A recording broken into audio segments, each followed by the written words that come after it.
everybody, the joyful Yogini here. It's time for the Friday night party. Little bit of AC/DC. Hey, Scott. Man, oh man. Hello, epically down. How are ya? All right, so, and come back for more. It's Foodie Friday. That's what I named this. Foodie Friday. Don't forget to talk about you being on my show. Yes. Okay, Scott. Tell everyone. So I'm going to be on Scott's podcast Monday night, and Hills is in the house. Hey. Hi. All right, so I'm going to be on Scott's podcast Monday night.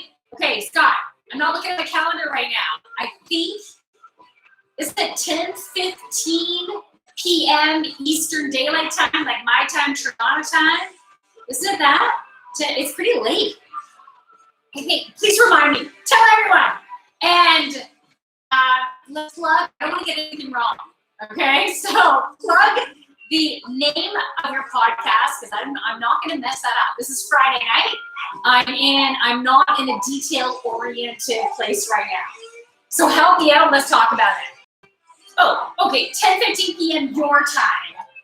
So I don't remember what that is. My time. Damn. Okay, I'm going to talk about it on Monday. I'm going to do a reel about it on Monday to make sure everyone knows the proper details. Attitude Era Live. Listen to kensfm.com. Okay, kensfm.com. What time zone are you again, Scott? What time zone are you in? Because let's plug your time zone. Okay, it's 7 p.m. there now. It's 8 p.m. here. Okay, so if it's 10 p.m. your time, it's 9 p.m. my time. So on Monday, everyone's going to listen to kensfm.com. And it is going to be 9 p.m. my time. Monday night from 9 p.m. to 11 p.m. CST show. There's a link. Blog Talk Radio. Woo, woo. Thanks, Scott. That's perfect. I look forward to it. I like to start off these parties with some music, and this is fun. All right. I'm going to start trimming down the music a bit. So let's just talk about what Foodie Friday is going to be all about. So lately, I've been having some conversations with a friend of mine about food, and I've been using food to help heal myself. I've been using food as a way for my body to communicate with me, right? I've been paying more and more attention to how my body communicates with me. I'll send countdowns throughout the day. Woo, woo. Okay, awesome. You're beautiful. Thanks, Scott. Oh, you're awesome. Thank you. So, and I'm feeling beautiful today because I'm wearing a nice summer dress, and I also have my orange bra on. I'll get back to what the show is about in a second. Orange is about joy, and orange is the color of your sacral chakra, which is the center of your joy, your creativity, your fertility, your sexuality, and your abundance. So when I wear the color orange, I'm in a joyful place, and I feel sexy, I feel great. So yeah, I wanted to be in a playful place this Friday. And so I've been building up my energy up until Foodie Friday. You had some food today. Nice. Well, we had some food today. Tell me about the food you had. And Chad is in the house. Chad joined. Hey, well, thank you for the hearts. I love it. All right, so all different foods have a vibration, right? Every food has its own unique. Food is good or food is not so good for you because we're all so different and unique. And even if you grew up having something, it's just been a part of, maybe your culture, what you and your family do. It could be a good thing for you. It could be a not so good thing for you. Just because it's part of your history doesn't necessarily mean it's good, but it could also end up being a comfort type stuff. So it could be good on some occasions, but not all occasions. So we'll be talking about that as well. We'll be talking about how sometimes we emotionally eat. I can be an emotional eater. Are you an emotional eater? And emotional eating is not always a bad thing. Emotional eating can actually be very, very beneficial for us. So we're also going to talk about that. I'm getting my notes out because sometimes at these Friday nights, because I'm on such a beautiful high vibration, I can go here and go here. And that's also because the way the channeling comes in, it can be like, so I just want to make sure that I stay on track with everything that I'm going to cover today. Oh, Tanya is in the house. Welcome, Tanya. I'm going to send away. Yeah, that's awesome. I just want to check which Tanya it was, and it is you. And Full Range Wood is in the house. Full Range Wood. Are you a wood turner? Are you a wood carver? Or does it have to do with a different wood? Or should I be asking that? Anyways, I'm just curious. So that's what we're going to talk about Foodie Friday. And if you have your own questions, hey, thanks for the hearts, thanks for the love. If you have questions or you have personal stories that you want to share, please do, because we can help to heal each other. So I'm going to get the music down now because we're getting into business. All right. So the first thing that I want to talk about, is it hot where you are? It is hot in here. It's also because I have a light. Haha, wood is good. Hardwood is good. Hardwood is good. Hardwood is great. And especially if you're into wood turning and carving, you don't want super, super hard. But you want hard. You don't want necessarily too soft. And also too soft is going to dent. But anyways, with certain wood, you do want very hard. So let's get back on track. Anyways, I digress. That's where my mind goes sometimes too. So thank you, Chad, for playing with me there. That was super fun. So let's start by talking about the vibrations of foods. So, if you take an apple versus an orange, they can have different vibrations. If you take a beet, which is grown right in the ground, right? The beets are right within the earth, compared to, let's say, spinach or lettuce, which is, once it's sprouted, it is growing out of the earth, and it's a very different density. Those are very, very different vibrations.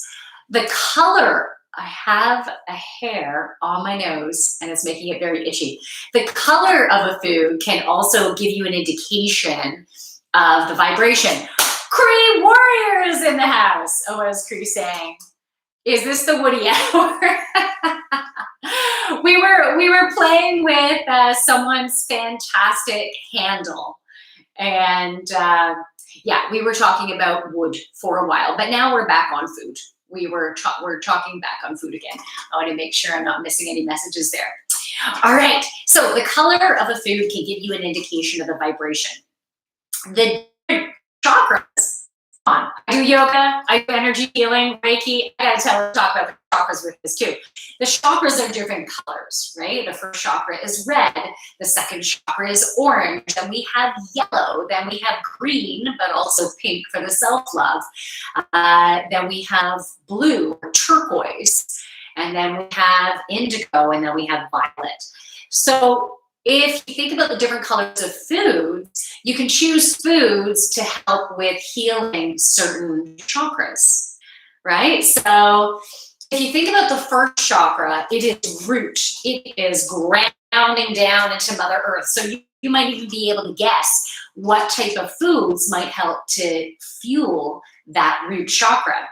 So anything that's grown, it grows under the ground, such as beets, and potatoes and sweet potatoes and garlic, onions.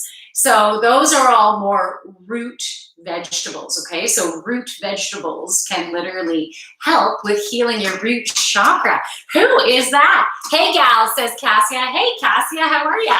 Welcome to Foodie Friday.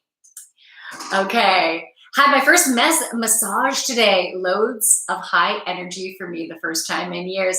Yeah. Oh my goodness. Everyone deserves an amazing massage. I am so glad you got a massage. That is self-care to the max. That is amazing. Deborah has joined. Hello, Deborah. How are you? Welcome to Foodie Friday. All right. So first of all, we're talking about the vibrations of food and the chakras. So we were just talking about the root chakra. Now, I had mentioned sweet potatoes as being like a root vegetable, and it can help with healing some root issues. So that can be family issues, right? Feelings that, if you're not feeling stable, you don't feel like you have a strong foundation, right? So now sweet potatoes are actually orange. So they can not only help you to root down, but they also help with the sacral chakra.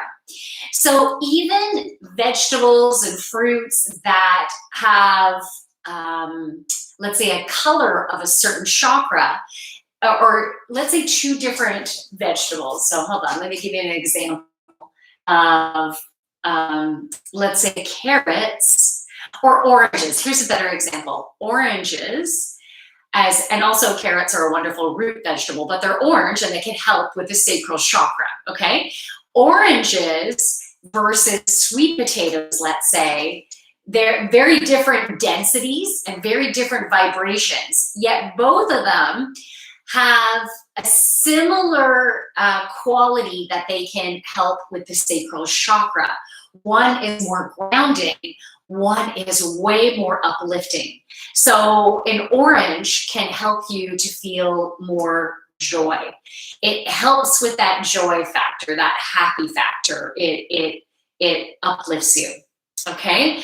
And so even if you use maybe some a citrusy type scent in your soaps, let's say your shower soap, you have the essential oil of sweet orange in there, that can also help you to feel uplifted.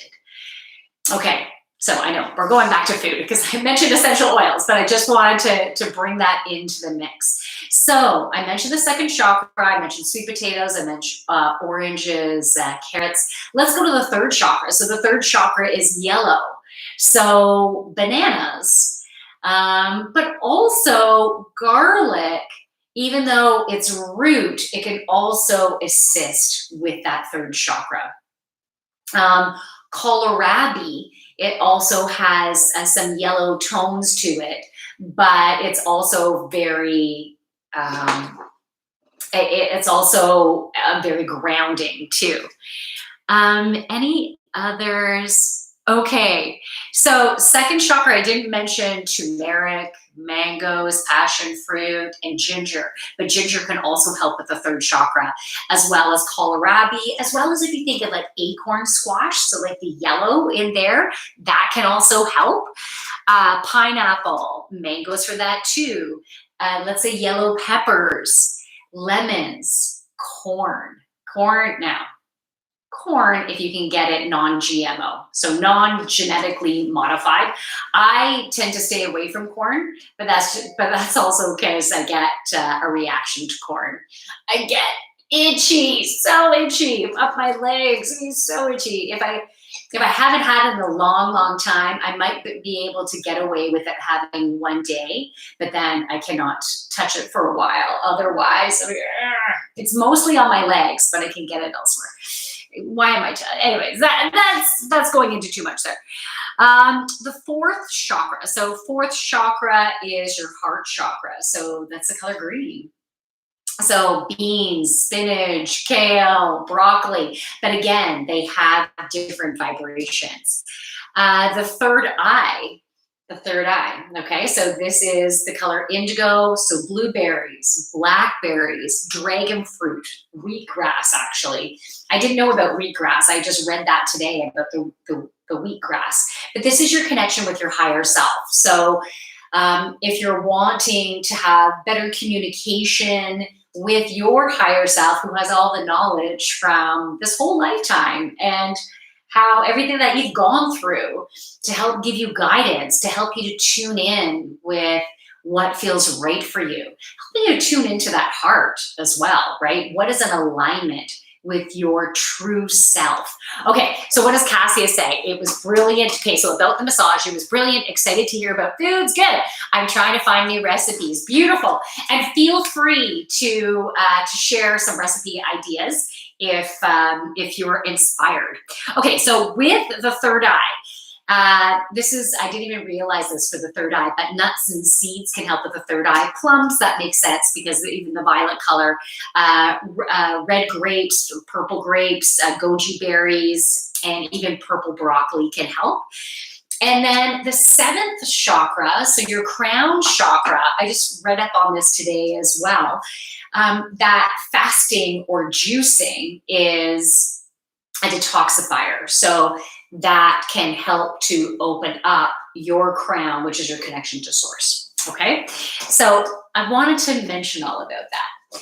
Now, so far I've been talking about fruits and vegetables. What about animals? So, when I do some of the readings, sometimes I'm using my animal cards, and different animals can offer a different type of medicine because they have a different type of vibration. And now when you think about like four-legged animals such as cows and pigs and goats and sheep, they are connected to Mother Earth, to Mother Gaia. And so when we need some extra grounding, we might be drawn to animal.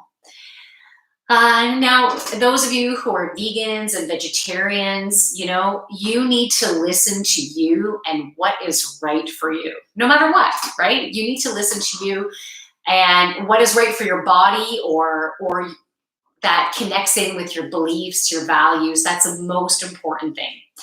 For me, my body has been communicating to me, and we're going to go into, I didn't write that down, body communication. I want to make sure I cover that. Let me write that down. Body communication. Okay.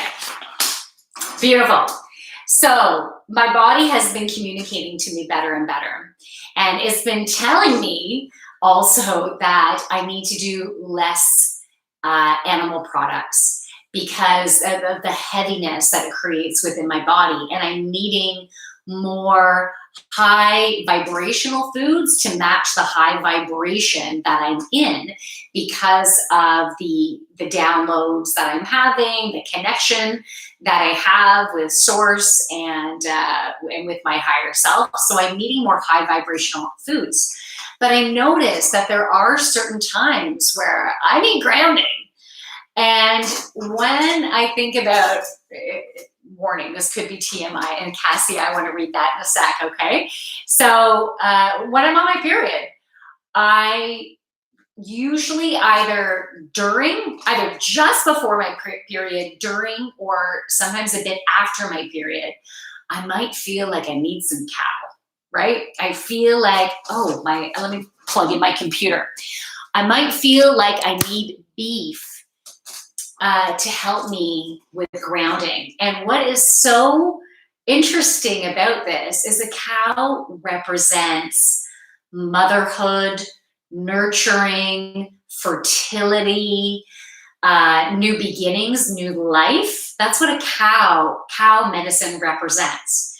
And so it totally makes sense that when I'm on my period, I am wanting to provide that medicine to my sacral chakra, right? Providing it to my womb. And also when you bleed, you need more iron too. So that it's also being drawn to that and grounding down and asking is basically drawing in Mother Earth energy to assist with the cleansing out, right? We're cleansing out. And so we can bring in new life. And then we have beautiful vibrancy within the womb. Okay, so Cassia says, I've been having a lot of avocado lately, mainly because I always find it in the fridge. But I've also been drawn to the herb lemon balm and chamomile. Nice. And both of, like, the lemon balm, it is uplifting and cleansing, and the chamomile is, it seems foggy. Is that my camera? I don't know. Maybe that's a little bit better. My apologies for my thumb in your face. And chamomile is very soothing, but both of them are yellow, and both of them will assist you in your third chakra, which is the center of your confidence, your courage, your willpower, and also for digestion.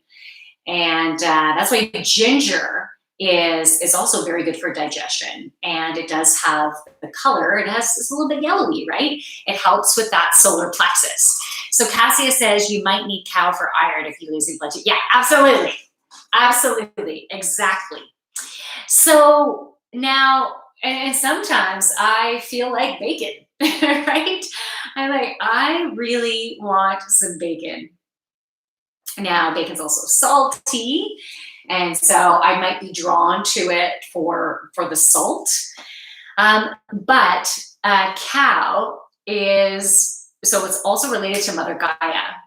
But what I also thought was interesting, I read this today, it is the pig, the message of the pig, it says to expect abundance in all forms.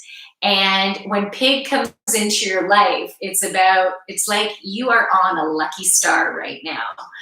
And pig is wonderful for sniffing out the best opportunities.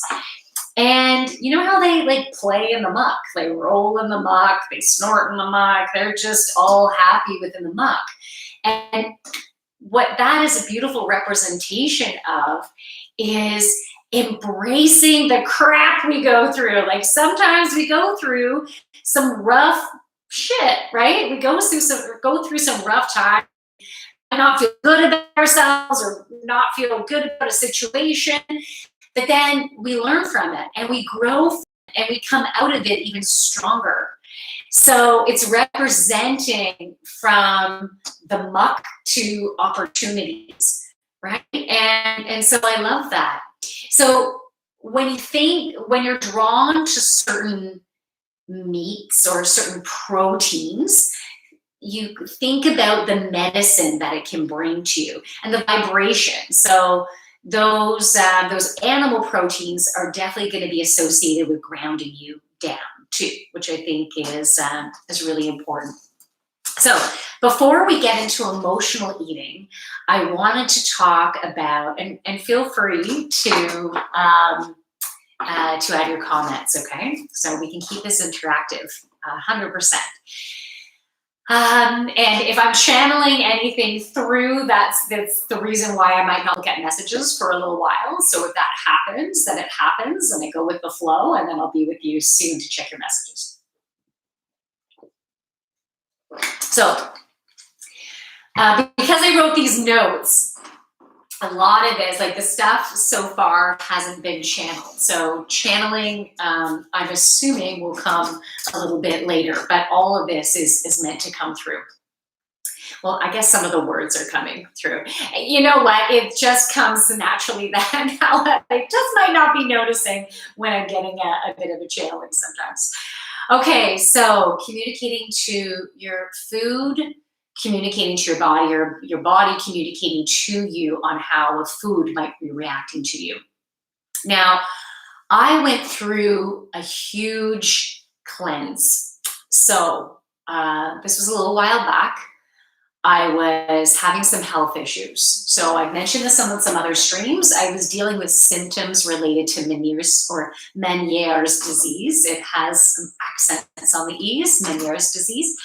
And I've been dealing with the head tremors as well. I've been dealing with nervous system issues. And I have been determined to heal myself. So I've gone to so many different types of healers, right? And every time I go to a different healing modality, I do have a healing. I go through a level of healing. I didn't necessarily take away all the symptoms. Like this is like throughout this process. And give you an idea, I've been having, I think, the head tremors since about 2012, but the Meniere's disease, when did I get that? Ooh, I can't even remember when I started to get that. It might not have been as far back as 2012. It might have been a little bit after. Anyways, wow, time. It's just like a total time warp here. And so I've been going through it for quite some time. And so every time I've gone to a healer with a different modality, I've gone through a healing, but I hadn't healed the actual root.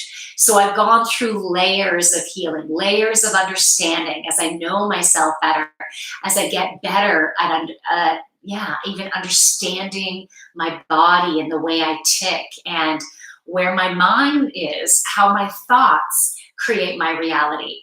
Hey, Warren, how are you? How my thoughts can create a stress reality, which was also affecting my nervous system, which was also bringing on, it was one of the culprits of Meniere's disease. You know, a doctor will say, we have no idea why you get it. But my particular doctor had said, well, people with Meniere's disease, they tend to be worrywart. They tend to be in their head all the time and go, like, always doing stuff and go. Well, that is totally me. So just even having the experience of Meniere's disease has given me an opportunity to realize that I need more balance, right? I've needed to create more balance.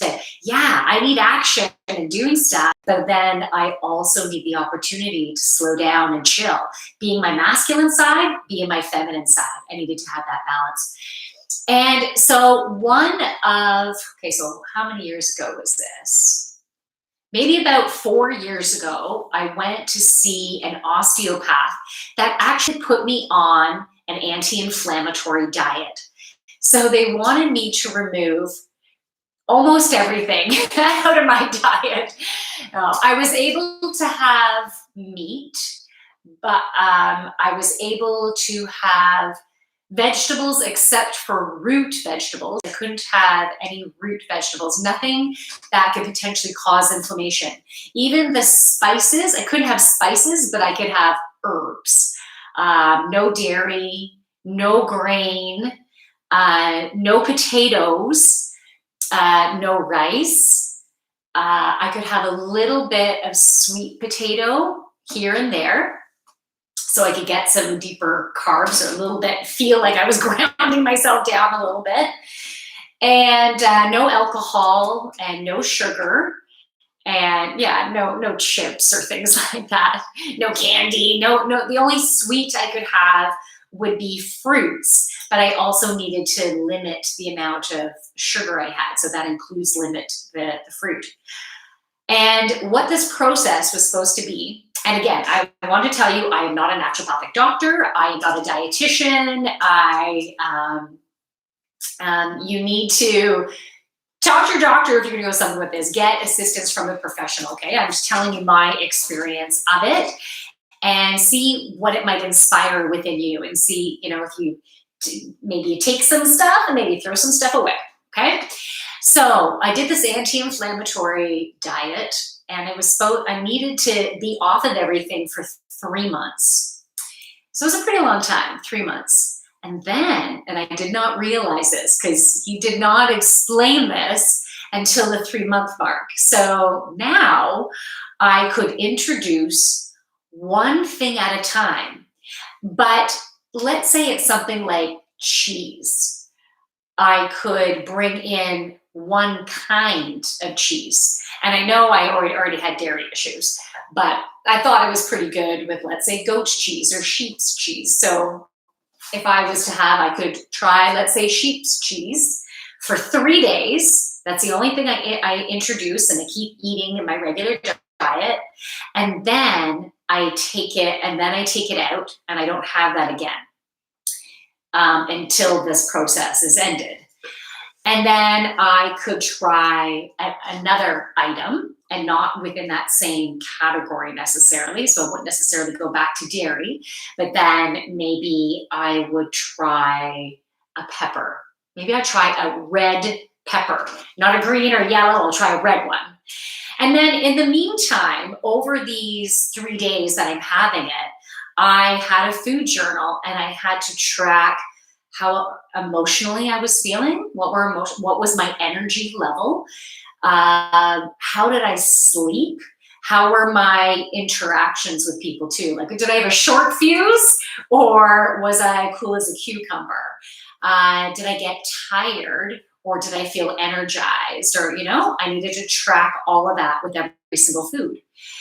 And I started to have these reactions to foods that I never noticed before because I had the 30 days to, no, sorry, not 30 days, 3 months. It was 3 months that I had, did I say 30 days before? It was 3 months that I had to, I'm really making it, this was a big deal. It was 3 fucking months, but whatever, it's all relative to what you've done and whatever. So yeah, I did it for 3 months and I tracked everything. And so my body was cleaned out of all potential things that could harm me, right? Harm, I don't have to say harm. I could say that my body might have a hard time digesting, that my body had to work a lot harder to have something, So all of those reactions were kind of covered up from all the inflammation that I had been having. So let me back that up to make this clearer. There's a lot of things I found out I am sensitive to. And there was things that I already knew. I already knew I was sensitive to gluten, and I already knew I was sensitive to dairy. I knew those things, and I have been gluten-free for quite some time. I'll treat myself here and there, but I've been gluten-free and dairy-free for some time. So I know I'm sensitive, but once I cleared up this other stuff, my inflammation cleared up.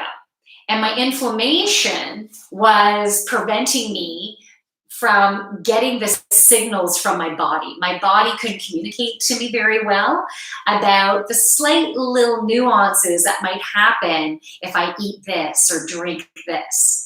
So when I cleared it out for 3 months and introduced one thing and was paying attention, like you really are paying attention to how you feel. It is being in the now, super awareness. And then I would notice, like, for example, eggs. I love eggs. And what I noticed was I had a crappy sleep during those 3 days of introducing eggs. And I thought, that's got to be, maybe it's the planet. Maybe it's where the moon is right now. Come on, the eggs aren't going to make me have a bad sleep. So I didn't necessarily believe it, but I tracked that, did it for the 3 days, took the eggs back out again. I forgot I couldn't do eggs. And then maybe a couple months later, I'm like, I'm going to do eggs again. I really miss eggs. So I'll have eggs again, crappy sleep again. And I tested it with eggs probably about 3 times during this process, just because I want to test it out. And one thing that I didn't need to take out of my diet was avocados. That's something that was able to stay in the whole time. And during this process, I had added in avocados into my shakes, my morning protein shakes, for a really good, awesome fat, right? And I noticed that I started getting this terrible rash on my arms. And it was so itchy and so inflamed. And it was just getting worse and worse and worse. I'm like, what the heck? Because when I was reintroducing foods, I took something out and I thought, okay, now that rash is going to go away. But it wasn't going away, even introducing the next food. It was just getting worse and worse and worse. So I'm like, what have I done differently in my diet other than adding these individual things in. And the different thing was adding avocados to my protein. And I would have guacamole, but before this whole process, I'd have guacamole and I loved it. And I didn't notice anything was wrong. But now that my body was clear, my body was like, this isn't good for you. It just really communicated so loud and clear. So your skin can communicate with you. Your belly, your digestive center can gurgle and bloat and get really hard or just pop out, make you really gassy. You might be burping. You might get heartburn. Those are all ways that your body is communicating with you. Maybe you get itchy. Maybe your body is just like, you're going to have a crappy sleep. Like this particular thing disrupts your sleep patterns because foods are different vibrations. So just like you can get a different cow medicine is different from hawk medicine, right? Those two animals are different vibrations, okay? They're very different vibrations. Foods are different vibrations. When you're wanting assistance in an area of your life, you might call upon the wolf energy because they're a very specific vibration. So if you eat, let's say, avocado, and it might just be the nuances of this vibration, like it's green, but broccoli is green, but I can eat crap loads of broccoli and be in a great place, right? Well, maybe a little gassy if I had too much. But anyways, but the avocado, even though it's green, very different vibration, and it just doesn't match to my body. And I don't need to know why.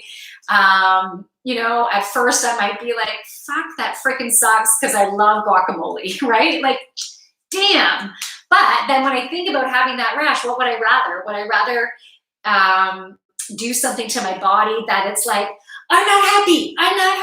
Do I want to do that to my body, or do I just want to find something else that I like almost as equally that's just a little bit different, right?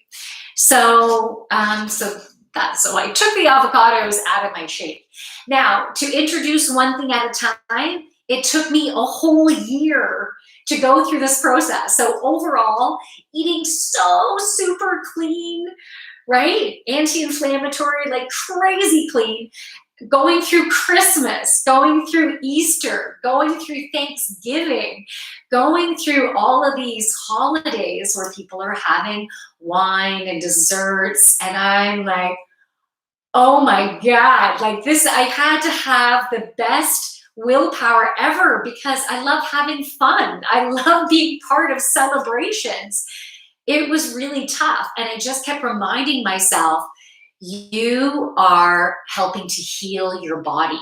You're going through a process to get better communication. This is not going to last forever. You can do it. And then I needed to remind myself that I was strong enough that I could do it. And I can find enjoyment in frickin' sweet potatoes with a bit of salt on it or not. Like I couldn't even have ketchup on it, right? And to make it feel like fries, I couldn't even have ketchup. I couldn't have any condiments actually other than olive oil and apple cider vinegar or a little bit of balsamic I was able to do. So that was nice. It gave me a little bit of, thank goodness. But as I was going through the process, it got easier and easier to be able to embrace what I was eating. I started to really appreciate what I was eating because I didn't want to be miserable and I wanted to be successful. So I focused on what I liked about the foods that I could eat. And I focused on how good I felt by eating in that way. And I focused on the amazing communication I was receiving from my body every time I was trying one food item, right? Every time I was trying one, and I'm like, oh, yay, this one felt really good. So this is a food I can eat. And almost have like a little celebrate good times, come on. And maybe it was adzuki beans that I was celebrating over because mung beans, That just mummed me up. That was not a good match for me. But adzuki beans, which I can find at an organic health food store. It's not even the easiest to find, but when I have it, I'm like, I'm so freaking excited to have these adzuki beans, right? So it was really changing my association with how I felt about the foods. And then that was also changing my internal vibration. So the foods you eat have a particular vibration. The combination of the foods create a vibration within your body. And you might be creating a vibration that is vibrant, that feels so great, right? That you have energy to do everything that you want to do during the day. You feel inspired. You feel motivated. You know, now I'm not saying it's going to be like that every single day because, the moon energy affects me. The different positions of the planets affect me. Different stressors can affect me, right? So different things that set me off, that push those buttons, those can upset my vibrational balance, change my thoughts and get into which creates emotions, which changes my vibration. But it's easier to handle things when your body is in a good vibration, right? So instead of being stressed and anxious or angry and like pissy pants and just like fuck this, fuck everyone, you can get into that type of vibration. Certain foods can do that to you. Even certain types of alcohol can do that to you. Or for some of you, it's alcohol in general can distort your energy a little bit. So you're a little bit, it's about noticing how the change in vibration affects you. So going through the food process that I did was freaking amazing because it helped my internal vibration to change. And now I've just changed my lifestyle in that. So after that year, I didn't just go back to everything. I didn't want to. I was so drawn to keep my body in a healthy place communicating with me. And I also I lost so much weight during the process. I lost, I think it was 30 or 35 pounds. And because after my third child, I did not get back. And I was working out every day. And my body hadn't been changing. But it was because I was filled with inflammation, because my vibration has been getting higher, so I'm more sensitive to foods. And my body's like, no, man, we gotta have a good vibration going here so we can keep your vibration moving up and opening up and be able to channel in beautiful information so I can be a shining light, right? I was meant to clear my body to be able to send amazing vibrations to everyone. So when you're joining me in the live stream, you're getting good vibrations. That just came in. I'm like, yeah, thanks. Yeah, so I want to be able to spread that. So if you want to be able to share your light, because when you work on you, and that's our main job, right? Is that we can't make anyone else change. We need to work on ourselves. So when you work on you, your vibration gets lighter and lighter, and you go through this beautiful transformation of getting to know and love yourself more, aligning with your soul's purpose when you have these amazing vibrations going on from what you're fueling your body. And it's not just about food. It's also about fueling yourself by getting the sleep that you need, right? Fueling yourself with exercise, with movement, weight training, and yoga. That has changed my life. That has rocked my world. Because when I did the food thing, I had lost so much weight, but then yoga, the combination of yoga and weight training helped me to be able to well, it toned my body. It strengthened my body. It gave me confidence. It gave me courage. I was seeing, okay, I can use 5 pounds for this. I can use 8 pounds for this. I can use at 12. I can use 15 pounds for this. You're seeing that change, and that increases your vibration. And seeing my body change, like I love that I can actually see some muscles in my arms before. I couldn't you couldn't see those before, and it feels good, right? It feels so good. And yoga has not only helped me to balance the vibrational energies in all of my chakras, opening up all of those beautiful power centers within your body, which helps you physically, mentally, emotionally, and spiritually. It helps everything to work better. When you do yoga, you're opening up your energy centers, your vibration, to be able to, you're aligning with your soul's purpose. The clearer your energy field keeps getting, the more you question everything, so you can align your thoughts and your actions with who you are, with your soul, right? So yoga has helped me to do that too. And when I was having issues I was having the Meniere's disease episodes. Okay, I was having episodes, and every time I had an episode, I kept losing hearing in my right ear. So I don't have very much hearing left. And it was because I was having these vertigo attacks that were so freaking intense. And sometimes they'd last up to 5 hours. And if I wasn't not moving with my eyes closed, I would have been throwing up uncontrollably. And so I had to surrender. And I needed to go through that. I'm so grateful that I had the opportunity to go through that crap.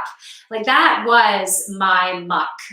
That was totally my muck, because I have wounds as a child from not being good enough and needing to perform in whatever that would mean in different areas of my life. I would need to perform to be loved.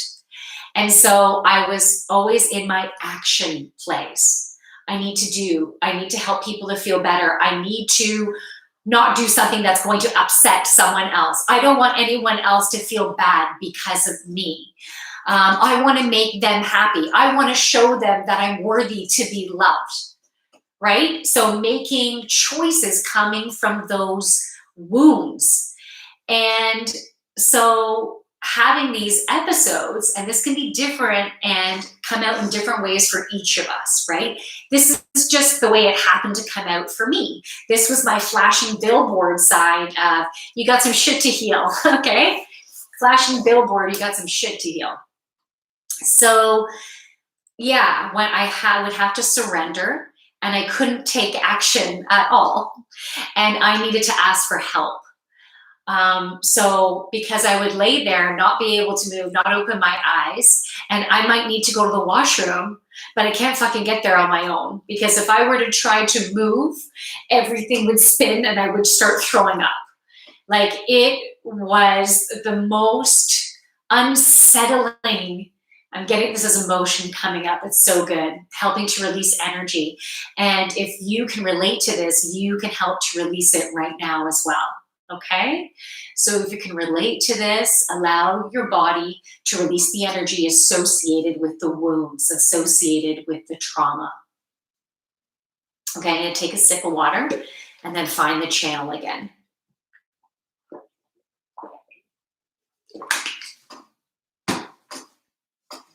Okay.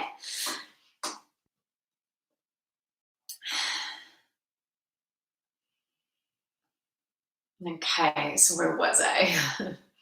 You're going to have to bring it in, because I don't remember. I don't remember where I left off. Okay. So we were talking about me as a child and not being good enough, and I needed to surrender. So it was so unsettling that it felt like my world, my whole world, because was affecting me and my life and how I saw the world and how I communicated with the people around me and how I felt good about myself or bad about myself. All of this was coming up with these challenging times. So I would need help to be able to get to the washroom, or when an attack suddenly came on, I would need help. Once it happened when I was driving. So this hasn't happened in a long time because I've gone through such healing. But pieces of it can show its head to give me a bit of a reminder, and then I have to, okay, where was I? Where was my head? What was I thinking? Have I been honoring myself? Have I been slowing down? Have I been finding balance? How have I been making choices that are best for me as opposed to other people in my life? Have I been remembering the beautiful person that I am, always doing the best that I can in any given moment? And I am different from other people, and if other people expect me to be a certain way, that I'm not going to be able to meet their expectations, because I can only be me. And yeah, I am always working on me, and I'm always working at being the better person, the best person that I could be. I'm constantly moving and growing. And so I need to have people in my life that are going to honor me for the way I am right now. So we're no longer going to be making choices to make other people happy. And we can explain what we need and why we are making this choice. Not that we need to convince anybody, but if the explanation is wanted to understand why I am who I am, why you are who you are, it's just all about embracing all that you are. And if someone can't appreciate that, then you want to surround yourself with people who do appreciate that. So some shifts need to happen, right? But sometimes within relationships, it's just about, we need to communicate this again, because this isn't happening, but they don't necessarily know what deep down is not working for you. So you need to be really blunt about stuff like that, but you can do that through your heart. When you're having conversations from your heart, because you just want to be more fulfilled. You want to be happy, and you know you're worthy of having that. And you just maybe want this relationship to be amazing. So for it to be amazing, we need to tell each other how we want to be treated. And then the decision is, can I provide that to that person? Can I do that naturally without not being myself? Do I have to be someone else in order to meet those needs? So maybe taking those types of actions makes me feel heavy or exhausted. Or maybe once they understand where you're coming from and you start making choices that are best for you, and then they start embracing who you are, then that love helps you to want to give back. And then maybe you don't mind doing some of those things that they love for you to do, but that's not you. So just like if you're an introvert and you go out to parties, if you do that too much, that just totally drains you. And maybe if you have to be at a party, maybe the next couple of days, you're like, I need to be in my cave, right? So, but maybe for that person, you're like, you know what? I will go to a party with you within balance. So I might not do it that often, but let's find times that I'm really excited about going, and I'll go. And then I'll get myself back in balance again. So that's just an example of that. So like, for example, I'm gonna get back on food again, okay? But this channeling needed to come through, because I will be talking about emotional eating soon, okay? Okay, so where was I? I stopped the channel to say that, so now I gotta tune back in, gotta open up that channel again. Bring it on. Okay, so when you are have really good communication, and when you are providing your partner what they need and desire, like you're working towards satisfying them, but it comes from your heart. Like there's certain things that you love to do to satisfy them. And maybe you're not great at the other things, but you might be inspired every once in a while to try that. But otherwise, this is your specialty at nurturing someone. This is how I show my love. This is how I show my playfulness. And you're wanting this. Let's see how I can use what I am all about and match in what you're all about. Okay, so I don't know if that was too deep there, but it's really about embracing who you are and having those communications. And when you do that, your vibration just keeps on increasing and growing and growing. So we were talking about food, and then we're getting back to food again. So food helps to increase your vibration. And when you have those challenging situations in your life, whether it's an experience with a person or just with an event, whatever that experience is, if you have a clean body, those experiences are going to be easier to have a more positive perspective, to see the opportunities in situation. So they're not as fearful. They don't make you feel as anxious, you know? You're able to go, I can handle whatever life is going to throw me. Okay. So because I'm in my power and I'm grounded and I'm playful and I'm using my creativity and my heart to move through life. I was also talking about the vibration of yoga before. That helps you to also do the same, right? So yoga played a really important role, and so did weight training, physical fitness. I still like to run every 2 or 3 times a week. Some weeks more, some weeks less, right? Depends what's going on. I like to walk my dogs. All of those things. So I'm getting out of Mother Nature. So that also, Mother Nature helps to raise your vibration. So your exercise, your sleep, your relationships, your communication, your play, your sexuality. You know, do you feel sexy in your body? Are you using your creativity? Are you fueling yourself with joy? Yeah. And are you getting outside? Are you meditating? Right? Let's get up to these high chakras here.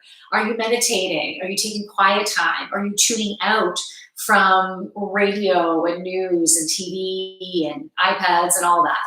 Are you taking time every day to tune out? Tune out, tune into your body. Do a guided meditation or something, even if you don't know what the fuck you're doing. You can listen to solfeggio frequencies, binaural beats. Those are all available on YouTube. Just take at least 15 minutes a day and put it in your phone. I give myself reminders. And there are some days that I'm like, I'm going to skip it. And I'm not going to feel guilty about skipping it. But I'm going to aim to do it often, because it makes me feel good. It gets me to connect. I get beautiful messages. So I don't want to go too many days with not doing it, but I'm going to aim to do it often. But again, don't stress if you don't do it. So all of these things help you with your vibrational energy, including food. Let's talk about emotional eating now. So, wow. Who here has traumas from food and childhood and body image, right? I definitely had been dealing with a lot of body image issues. I'm still working on my belly, fully loving my belly, even when I get some inflammation. So, and that's when I notice it and I don't like it. So when I have alcohol or too many potatoes, right? I'm like, I want potatoes and rice. So I'll have a little bit, treat myself here. But if I had that plus alcohol, plus too much sugar, you combine all that, then yeah, I could see it in my belly, and then I will focus on my belly, and I've made some really good transformations with that. So now when I look at my belly, because lately I've been having some inflammation because I've had some fun, and I don't regret the fun that I had. It was awesome. So, and I decided that I was going to give myself that. So now I need to give myself a break, right? You've got a little inflammation in your belly, it just looks a little bit more not where I want it, let's say. And so I used to just focus on how it didn't look good and how I didn't like myself and how I wasn't good enough. I used to focus on that. Now I've been looking at my belly and go, you're just a little round and bloated right now, but you had fun. Almost like did you have fun? And even the other day, this was challenging for me to do. This was totally challenging. I stood up in front of the mirror and I was naked. I jumped up and down a little bit so I could see my belly jiggle. And I forced myself to look at it and to say nice things about it. I forced myself to do that. I'm not saying that was easy, but I watched my thoughts and then I believed it. I was telling myself, and you know what I also thought about? Hey, Kate Cards is in the house. How are you? Oh, I want to do a wave. How are you? Okay, Cassia, I think you sent some messages there, and I'm sorry, I will get to your messages. Okay, where was I? So yeah, I jiggled and I was telling my belly that it was beautiful. But at first I didn't quite believe it, and then I started to believe it. And the thought that just to me right now is think about a 1 or 2 year old's belly, a 1 or 2 year old belly. Those sweet little bundles of comedy have the most adorable little bellies that I just want to put my face in there and go, and when they laugh, it just jiggles and stuff. And sometimes like they grab their belly and hold on to their rolls. And this is a good thing, right? Like this is normal. This is so freaking me. And I'm awesome. Like think about a 1 year old, 2 year old, just I'm naked, and then let's play Superman. They are just, I love kids so freaking much. Like those little, frick, they're awesome. And they're so cute and they have adorable bellies, right? Why can't our bellies be freaking adorable? Right? And it doesn't matter what size your belly is. You could have no belly at all because you have 2% fat on your body. And you could have a big ass belly, right? Or somewhere in between. And some of us haven't ever had, maybe some of you haven't had problems with your body image. And that's freaking amazing. Right? It was just, that's been your experience. And for those of us who have had body issues, it doesn't matter if we're 10 or 15 pounds overweight compared to 300 pounds overweight, right? We have our own perceptions about bodies, about ourselves, about our association with food. Okay, so let's talk about emotional eating. And I'm not going to, I don't know how, there's a lot we could talk about emotional eating. There's a lot. But I think I'm only today going to focus on just a certain segment of emotional eating. And if you want to do more streams like this, where we can zone in on another aspect of emotional eating, you can send me a DM and tell me if you want to do a stream like this again and where you want the focus to be, okay? Because we can channel information through to help all of us. So throw me your suggestions. Maybe not do it here though, do it in a DM so it can go, I can have those DMs, right? Much easier to get that information back. And I want to make sure I can bring that to you. Okay, classes. Hold on, let me just catch up for a sec. That sounds difficult, Yogini. Sometimes a personal path is difficult, but more rewarding long-term. Yeah, absolutely. And Cree Warrior, belly dancer, get the hips rotating. Yeah. Oh my goodness. I took belly dancing. I don't know how many years ago, but it really had opened up my second chakra during that time period of doing belly dancing. But I didn't heal the root cause. So after I stopped doing belly dancing, the feelings, the vibrancy within the second chakra had died back down again, right? So it was really beneficial during the time. And if I want to do belly dancing again. That was so fun. Hey, let me give you the belly dancing challenge. I think I should become a belly dancing instructor too. I think that's what I need to get certified in. That's a cool idea.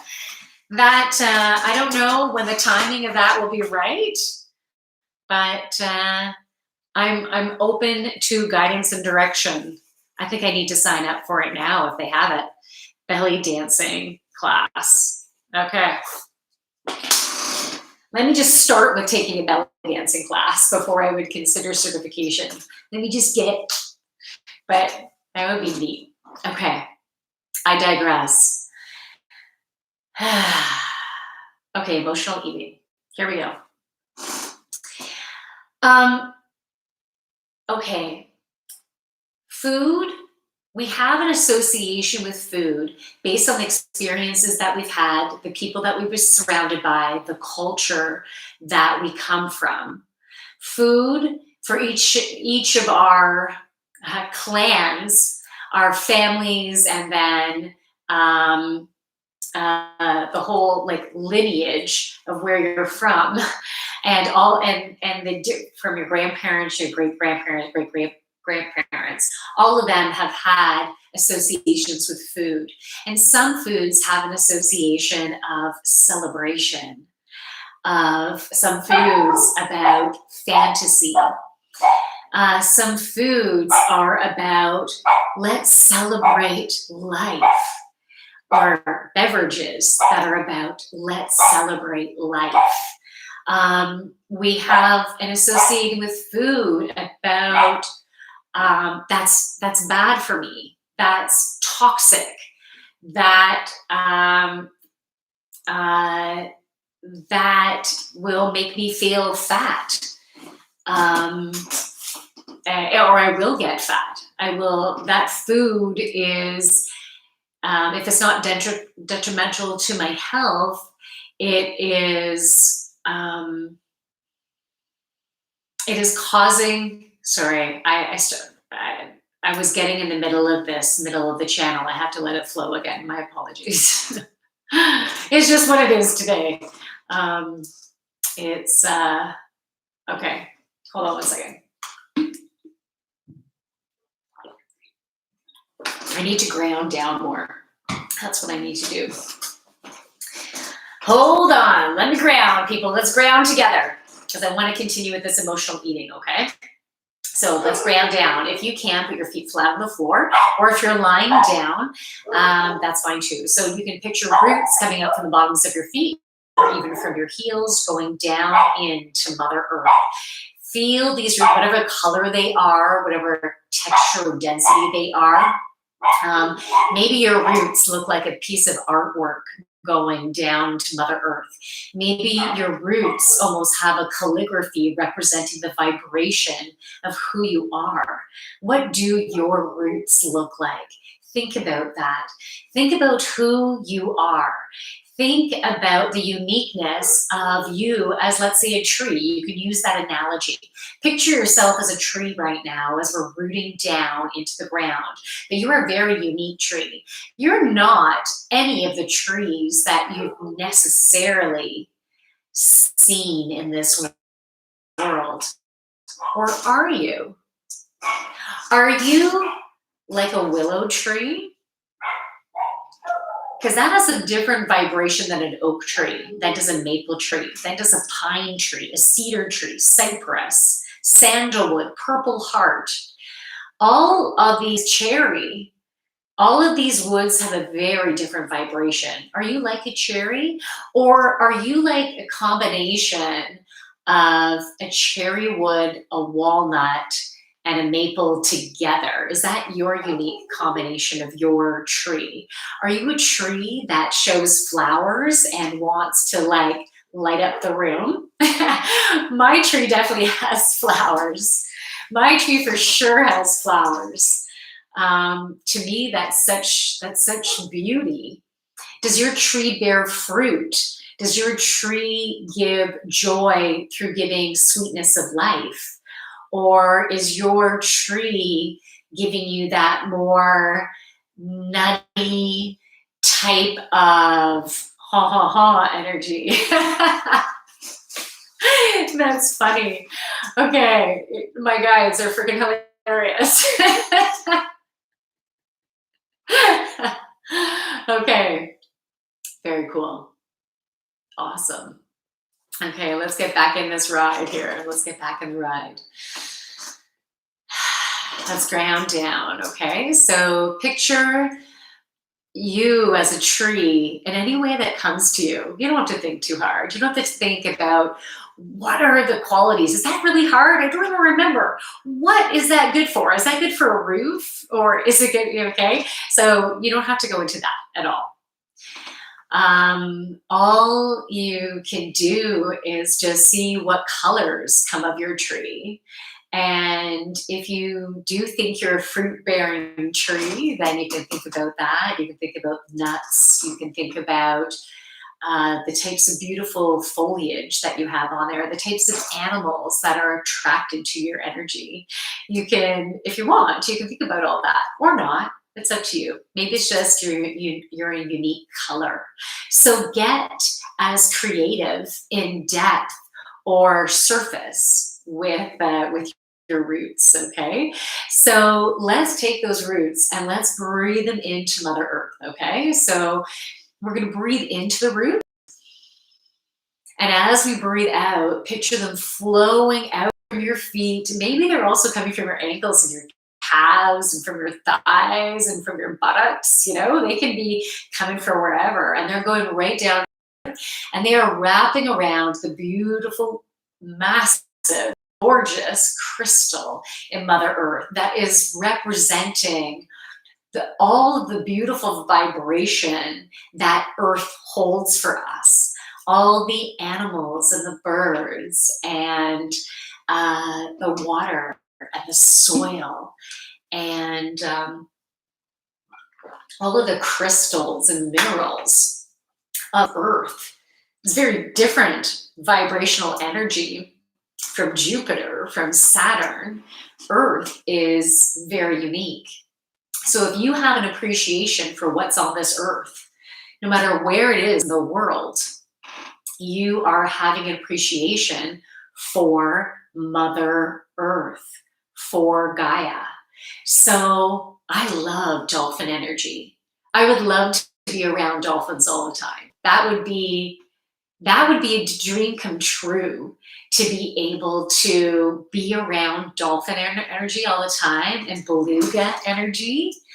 To be around that, it's rocking my world right now. I'm really feeling it in my second chakra because it's that play. That's my type of energy. So it's around being around my type, like in my soul group, the dolphins and the what was it? The belugas and the I'm picturing the other one, but the name isn't coming through. Oh yeah. Okay. Well, anyways, you can tell if it's important for me to share. Tell me. Tell me. Um, yeah. So to be around that amazing energy is so in alignment with me.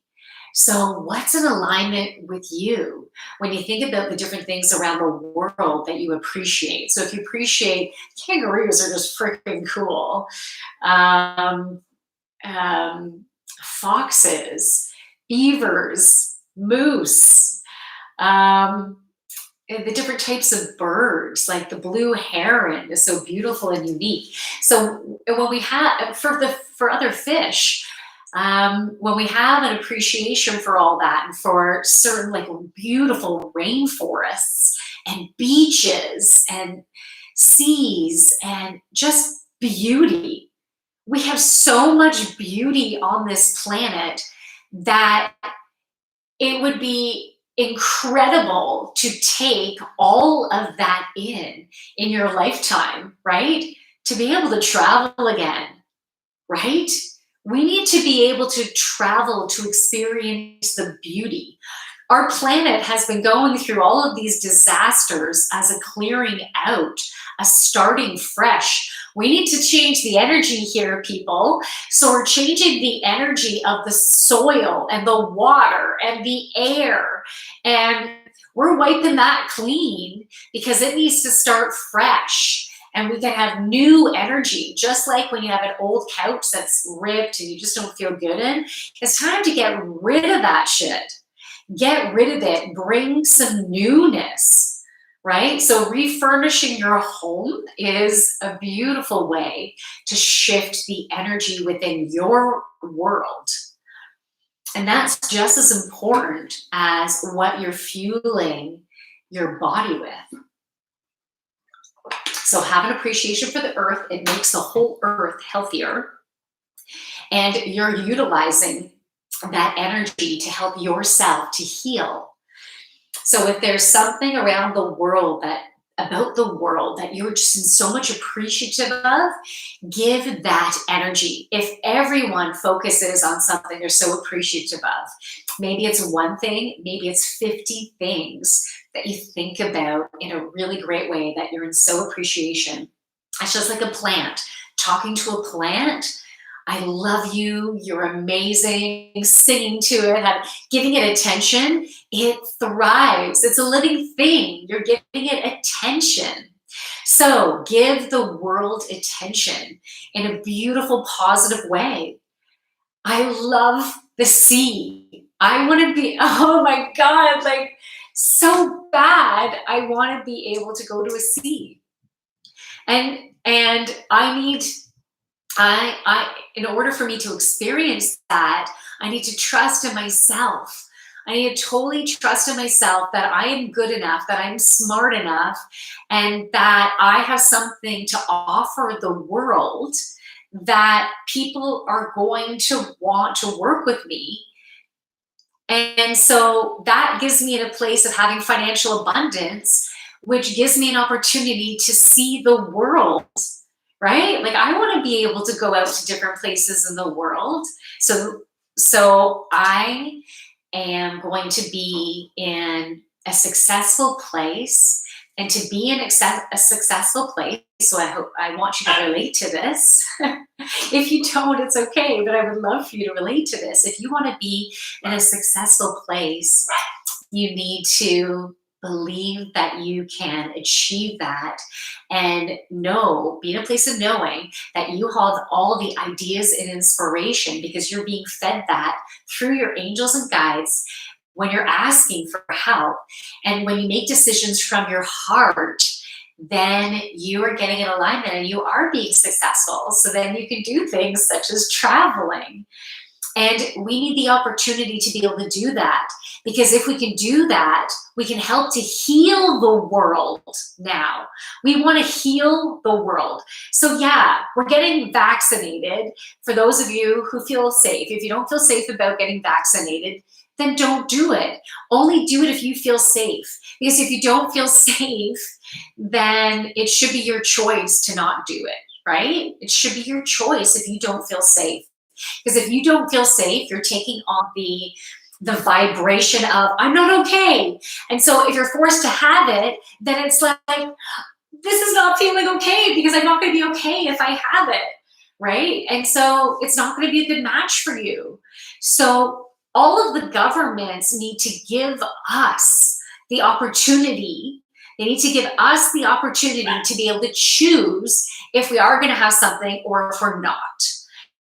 And then all of the stores out there, they cannot be mandated to make a choice. What needs to happen is we need to all be okay with choice. It doesn't have to be considered a mandate. It can be we're all given a choice to get it or not. And like, even I believe we're all going through this COVID stuff so we can start making choices that are best for us. And that includes being able to make our own decisions. So for people who feel good to get a vaccine, so you need to connect with spirit. You need to ask your angels and guides if this is a good choice. I didn't know if it was going to be a good choice for me. And I was not going to go along with the pack just because the pack was doing something, right? I'd be like, no, do I want to do this? And so, and my husband was like, yes, we are going to do this. And that's okay that it was feeling that way, because that is like, for him, he's valuing and honoring, like, this is important to me. And that's okay. It's totally okay if he feels that way. And for me, I'm just in a place of, well, I'm going to ask my angels, guys, if it's a good match for me, I'm totally going to take it. If it's not a good match for me, fuck no. I'm not going to take it, right? And so then the governments need to give us that okay to make that choice. And so because there's big numbers that are getting vaccinated, I know it's not all of them, and in some areas there's not a lot, right? But if people who don't want to get vaccinated make their choice to not get vaccinated, there is a chance that those unvaccinated people are going to congregate with each other. Like, the energy starts kind of attracting in a way, because there's like, I'm not going to do it. And so the vibration is like similar. And so you might find certain pockets of certain towns or cities or countries that are having lower vaccinations and that are having higher incidences, right? So if that is the case, that might be the case in some areas, right? And so, but allow the people to make the choice based on what they think is best for them, okay? Because wherever their thoughts are, that's what the vibration is going to be. So you need to allow people to make their own choices. And so if there's bad numbers in certain areas, there's bad numbers in certain areas, okay? So, yeah, choice is absolutely important. And don't stop people from doing things just because of their choice. You know, they should be able to go into stores, any stores that they want. They should be able to go on a plane if they want.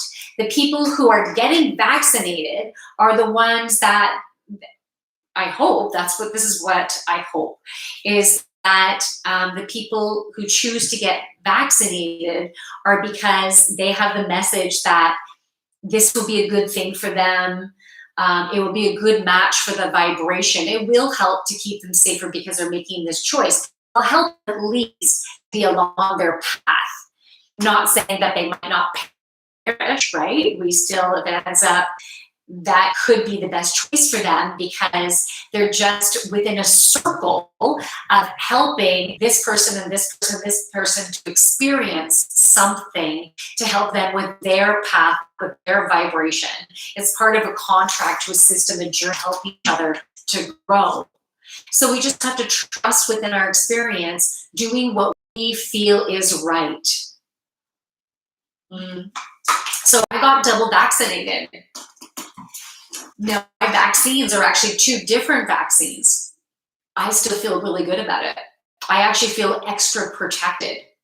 So I should be able to make that choice to be able to go on a plane. And whoever has the same vaccines, they are making a choice to be potentially in the same airplane of people who have different vaccines. Everyone's making their own choices to do these things.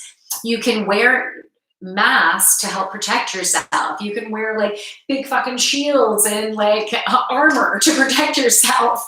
Be washing constantly or not even leave your house. You can make that choice if you want to. Or you can make the choice of not wearing a mask and going out there and deciding whether you're going to get protected or not protected.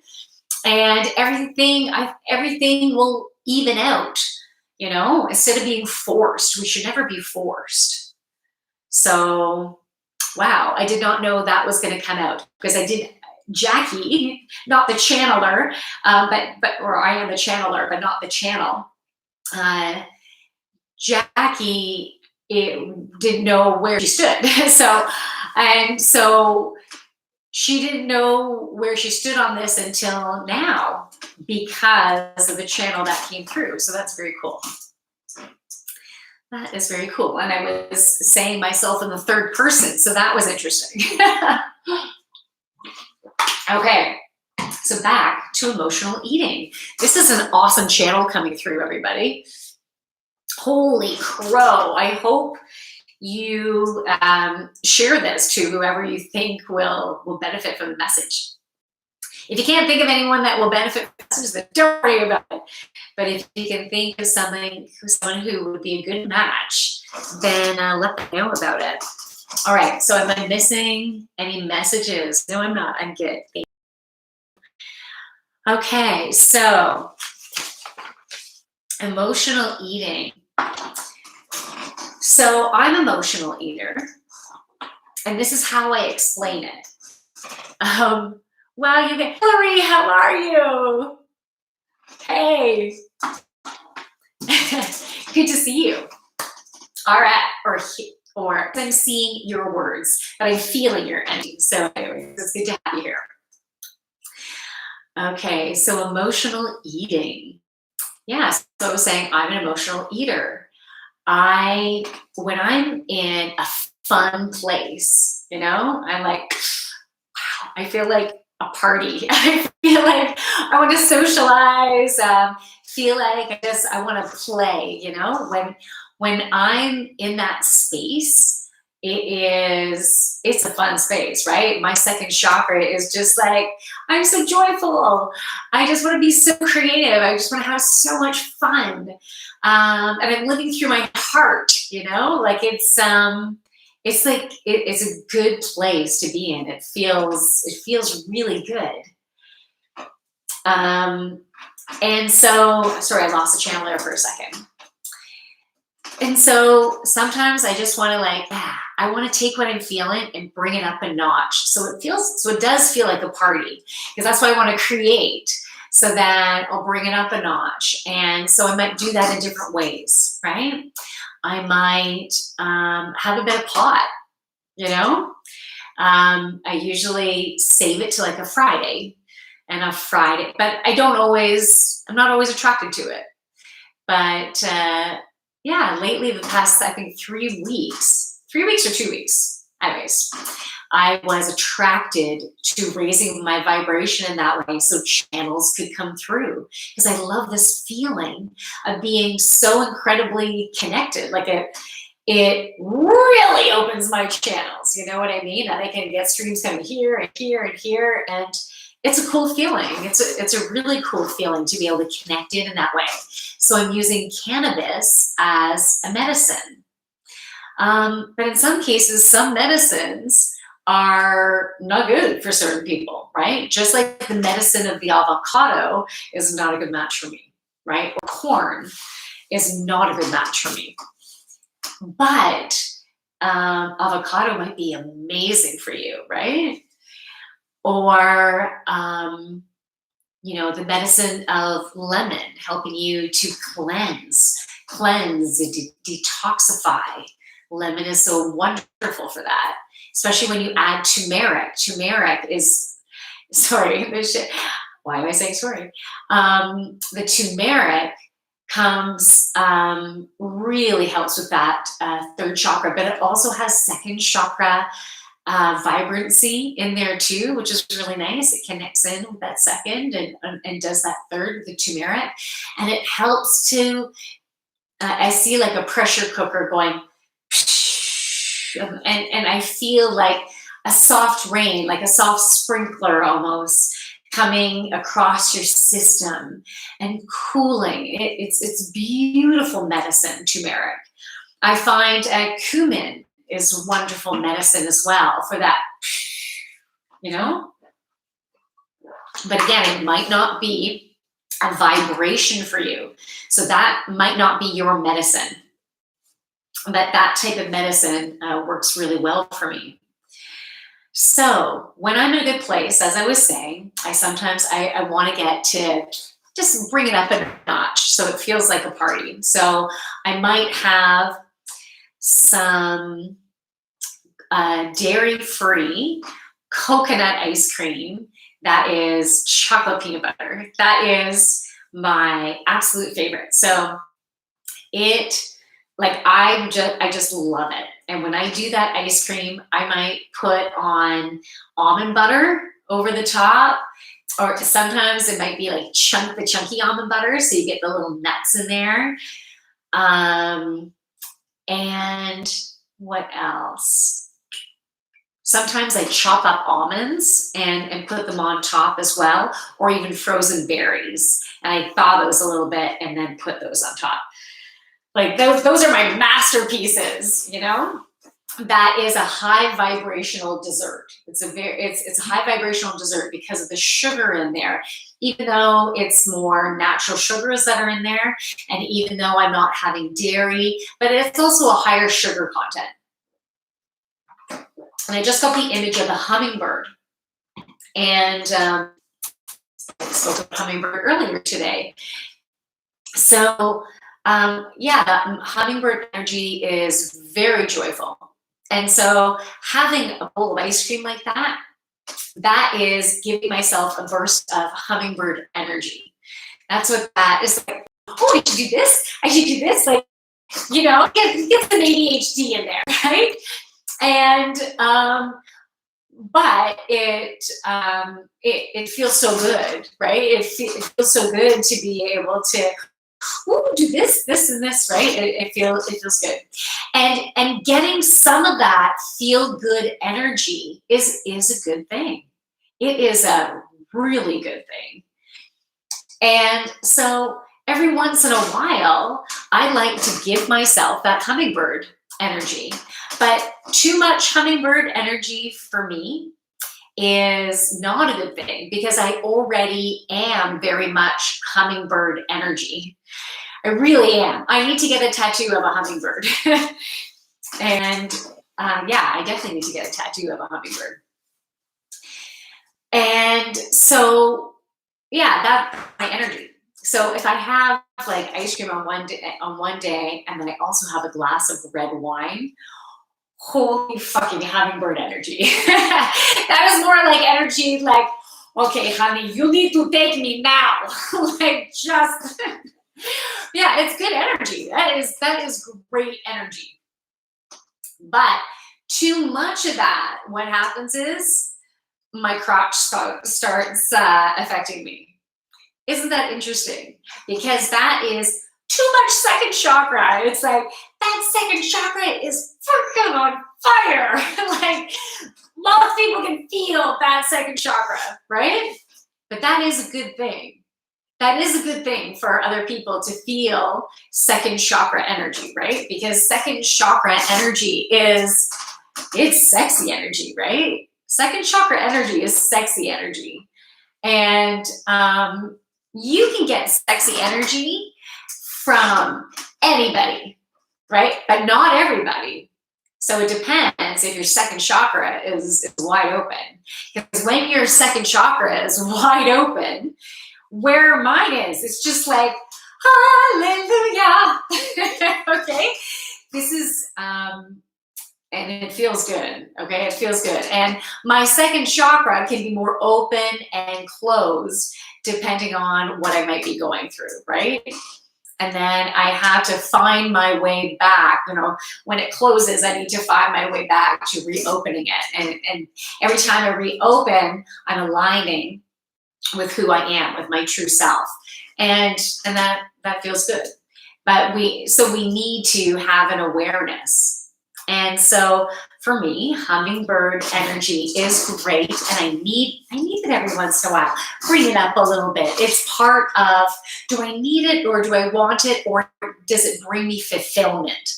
That's really the question. If something really brings you so much fulfillment, then why should you not be able to do it? Right? We should be fulfilling ourselves in a way that brings us balance.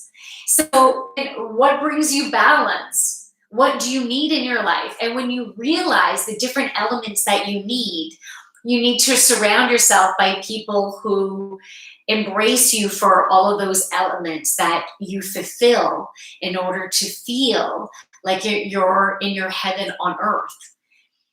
What is your heaven on earth? What does that look like?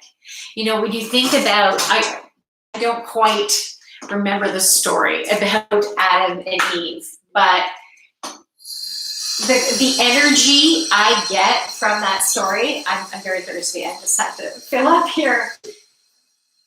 The energy that I get from that story is that they were not supposed to eat the fruit on this particular tree. There was something that was off limits. There was something that you were not allowed to do.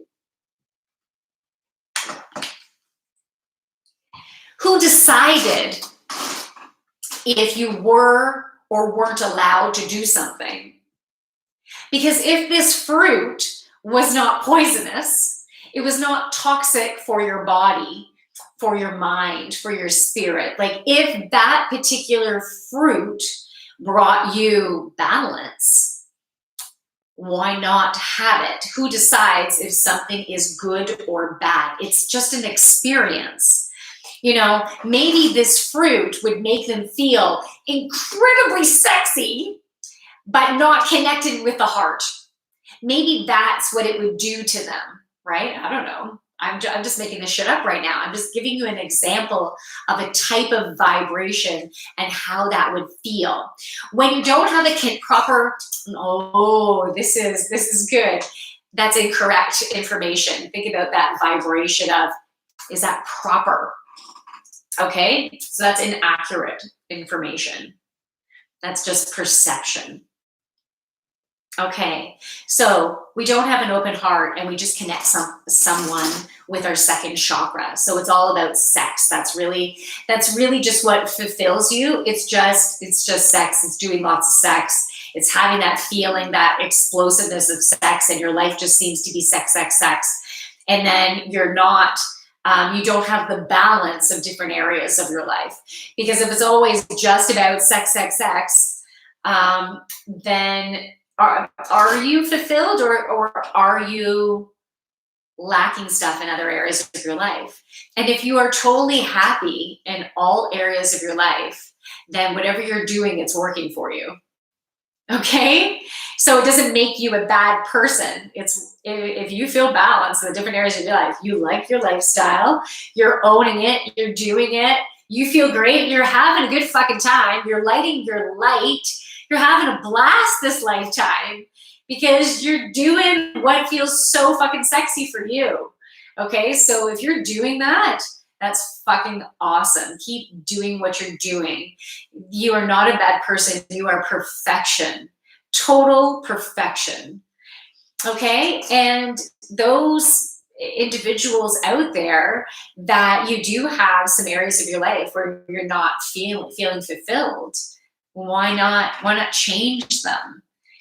And so we just have to wait for ideas and inspiration about how to change them. To get that information, we need to clear our body of inflammation so it communicates with us, so we can get these messages, we can take action and move forward in our life.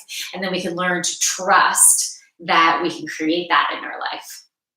So if we think about Adam and Eve, about them doing something deemed wrong, taking a bite out of a fruit. If they do that, and then they experience the vibration of that fruit. Now, if they were told it was poisonous, it actually would kill you, then they wouldn't have been driven to try it. It wasn't poisonous. So they did something that was deemed bad, and then they felt guilty. They felt like they weren't good enough. So that's the trauma we're healing. That is the core trauma that we're healing. So all we have to do is, there's nothing that should be off limits to us. There's nothing that should be off limits to us. It's just about us making a choice of being able to live their best life. If you're in an awful place, that means you are treating other people in a not so good vibration, like you're spreading crap around. And so, yeah, I think it's important for us to have some rules and regulations around dumping people's buckets, doing shit to other people. Like we need to have those guidelines. And we have come so far in this society about having more compassion and love for each other. So if we want to have more compassion and love for each other, we need to remember the awesomeness of who we are, and we need to start treating our bodies right. Okay? So I'm really grateful for the super tough experience I had of that whole different lifestyle change for a whole year. It was definitely a journey. Empathy doesn't make me any better than anyone else because I chose to have that journey. And that's just because I in particular had a drive to be able to heal myself, to be able to live my best life. I want to feel better. I want to be happier. I want to make choices that are best for me. Okay? So I'm on a journey as you are on a journey. Okay, so we were talking about food, and I was telling you that I can make choices to help me to feel better. But then I got to notice that, oh, if I do this, like let's say eat ice cream, that red wine and everything, if I do this 2 days a week, I'm okay. Like I might have to like love my belly a little bit more, but based on how much I have, right? So our body will just let us know how much we're eating and what that does to our body. We have to pay attention to the amounts. We have to pay attention to the vibration. We have to pay attention to the sleep we're getting, making sure we get exercise, making sure we're doing something fun, making sure we're meditating, making sure you're taking opportunities to love yourself more and nurture you more and finding balance in your life. And then you're having brilliant vibration. So food can be used to communicate. So I've decided that usually two days a week, it's been pretty good. But I've also noticed that if it's only 1 day a week, I feel even better. My body has less inflammation. I feel, but some weeks I'm like, but I just want to have it twice instead of once, right? And even though once is actually just a little bit better for my body, but I want to do it twice because it's the weekend, let's say. And so know that your body might just not be perfect, but notice how when you don't have that extra, such as what I explained, I'll just say 3 glasses of wine. So when you don't have that, you feel better, you sleep better, you interact better, your vibration feels better, you're moving through life easier, So it's just about finding that balance about what works for you. And that's only if you have the drive to do that, right? If you don't have the drive to do it, then you don't. It's all okay. So sometimes I go through something in life that's really shitty, right? It happens, right? We have ups and downs. So sometimes I hit a rough patch, and maybe during that rough patch, yeah, I might have some ice cream. And then if I'm drawn to either drugs or alcohol, that really helps to either elevate or to numb out. It's like, and so you're drawn to one of them, and you just have to ask yourself, why am I drawn to it? Am I drawn to it because I don't feel good and I need to feel better, or I'm drawn to it because I feel good? I feel good, and I just want to feel a little bit better. Like, let's just raise it up a bit. So like, where is that coming from? And if it's coming from, like, you can't hold your own, then the drugs and alcohol might not be the best choice, right? But it's up to you as to whether you want to. You can just see what happens, right? We need to test things out for ourselves. There's no one perfect solution. Yeah, we're all individual. So, emotional eating. So if I'm feeling a little bit lower, I might need some comfort food. And what is that comfort food? Well, like, it all depends. Maybe, I just want to treat myself to McDonald's because I have an association with McDonald's that is being a child, being free, hanging out with friends, just a little bit of homework, but it didn't have that big responsibilities, hanging out at parties, feeling the excitement of someone maybe liking you, or you like someone else, like, it's that type of energy. It's like bringing you back to that, or maybe it's a mom taking care of you, that feeling of, oh, let me tuck you in, let me do this for you, and it's okay. So to get that type of feeling. So, what reminds you about your mom? Maybe it's roast potatoes and gravy and, like some pastries, like having pie. That just reminds you of having that nurturing feeling, loved. And if you're not feeling like totally loved in this lifetime, you're just grabbing for what will help you to feel loved. But to help you to feel loved, it's about actually loving yourself. So you have to start loving the different parts about you. And as you do that, then people actually loving you will come into your life. So it's about you doing the work. You need to do the work to love yourself. And then that's what you're attracting. You're bringing that in. That's pretty cool. Wow. Yeah, that's amazing. Okay.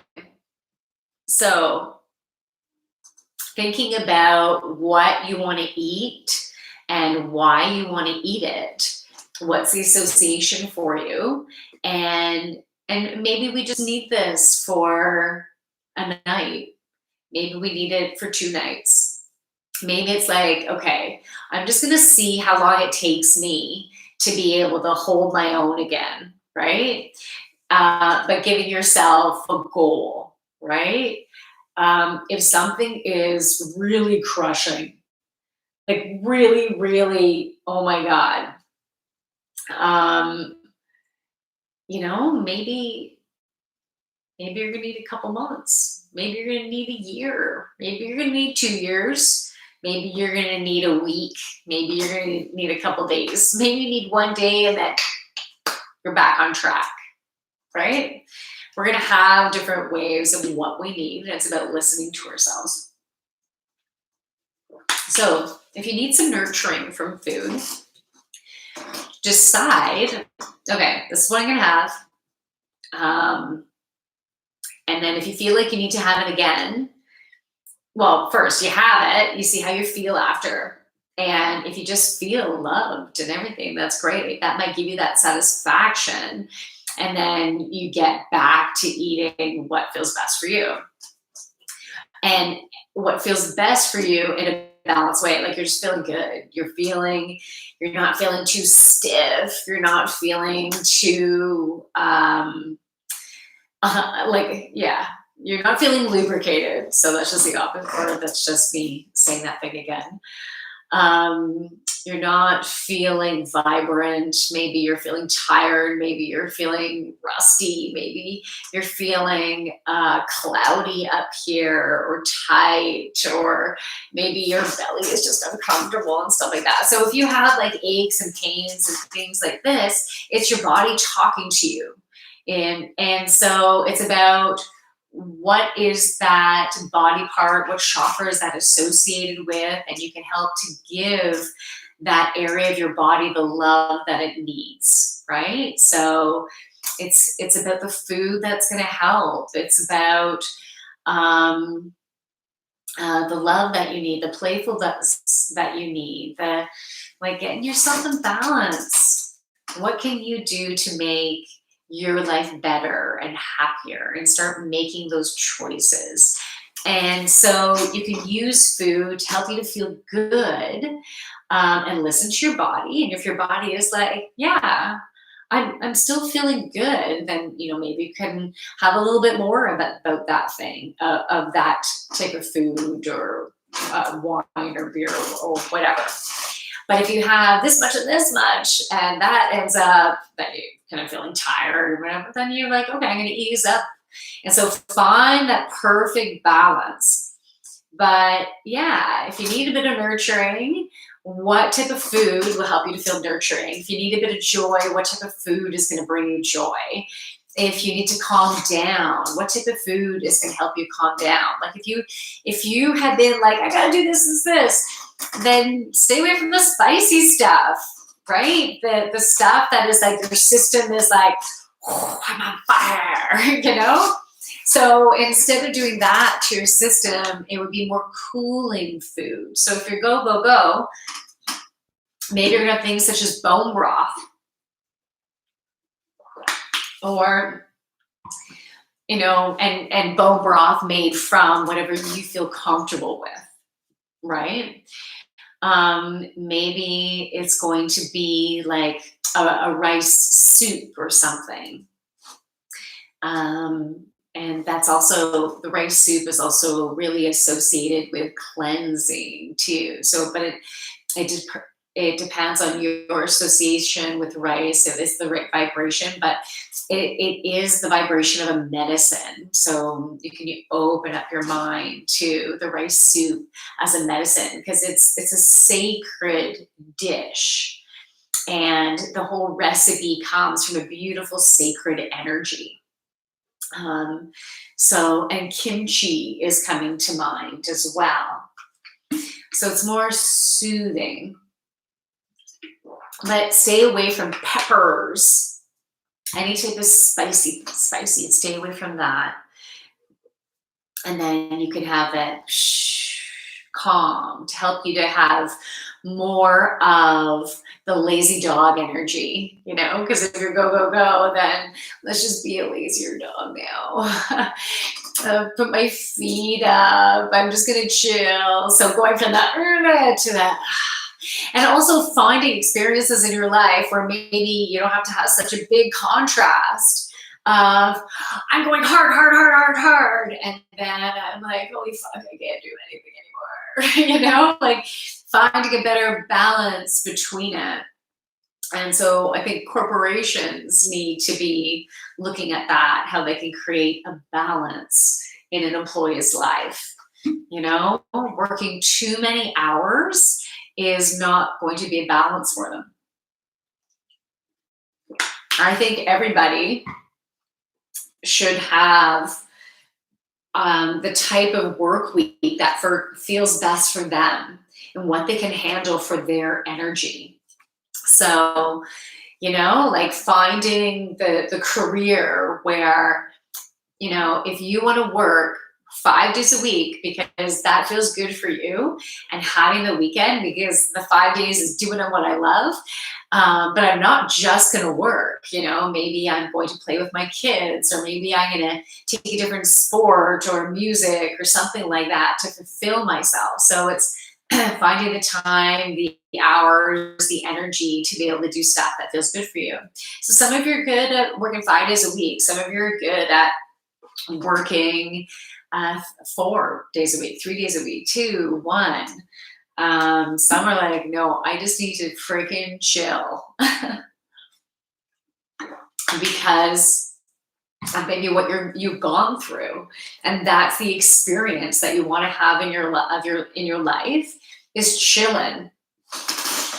Or maybe you love working so much. You love it so much that you want to do it 7 days a week, and find someone else that wants to do it 7 days a week, where you guys can find the energy to be able to connect and everything in a perfect balance for where you're at, right? So being able to have the balance between what you want to do, what they want to do, because what is going to be fun for you? What is going to really fulfill you? What type of energy or attention or love or playfulness or connection and heart connect? Like, what do you need in your life? And so thinking about all that. And again, you can use food to help you to feel loved, to help you to feel nurtured, to help you feel playful, to help you to feel sexy, to help you feel connected. So find the vibration that is best for you. If you want any assistance with any of this, I'm here for you too. So if you're ever interested in a one-on-one session with me, if you want some help, it would be a pleasure for me to help. But if you've got this, you freaking got this, okay? So we're gonna rock this, right? We're gonna rock this. We're gonna pay attention to what we're fueling our body with in a way that works for us. And the way that I do it might be different than a way that you do it, and that's okay, right? Because we're all different in the way we want to have this experience of being good to ourselves and listening to our bodies. And yeah, let me take a sip of water, and then I'm going to see on my list what else wanted to come through. And then I'm going to call it in. So, how's everyone doing?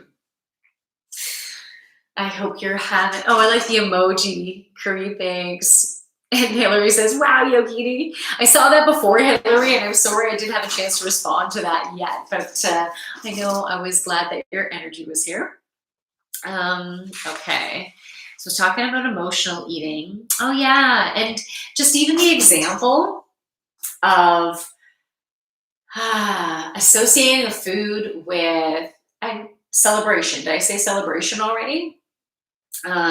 Associating a food with being there with the people that you love, having fun, and being in each other's company and celebrating each other. Does that not feel amazing, having an experience like that? And then other people are having experiences with people that don't even feel that good because they're family, or I'm supposed to be friends with someone for my whole life. You know, these are just distorted perceptions. You can create what you want to create in your life. So if you don't want someone to be, if someone being in your life is making you feel less than, like if you're not feeling good around them, then, you know, you can have the choice of having that communication with that person and saying, I don't want to experience this and this from you because I don't feel good about myself when I experience that. So I'm going to go on my own way, unless, well, yeah, I'm going to go on my own way unless um, you can create a better experience for me in a way that works for you. Because if you can create a really nice experience, then I want to enjoy in that. And then I want to stay within the relationship. And so this can be about any type of relationship, a relationship with like a passionate partner, or a relationship. I'm going to say even a long-term partner, because someone might not feel like they're in a passionate place, but they're in a long-term type of place, right? Or I'm in a relationship of just for a little while type of thing.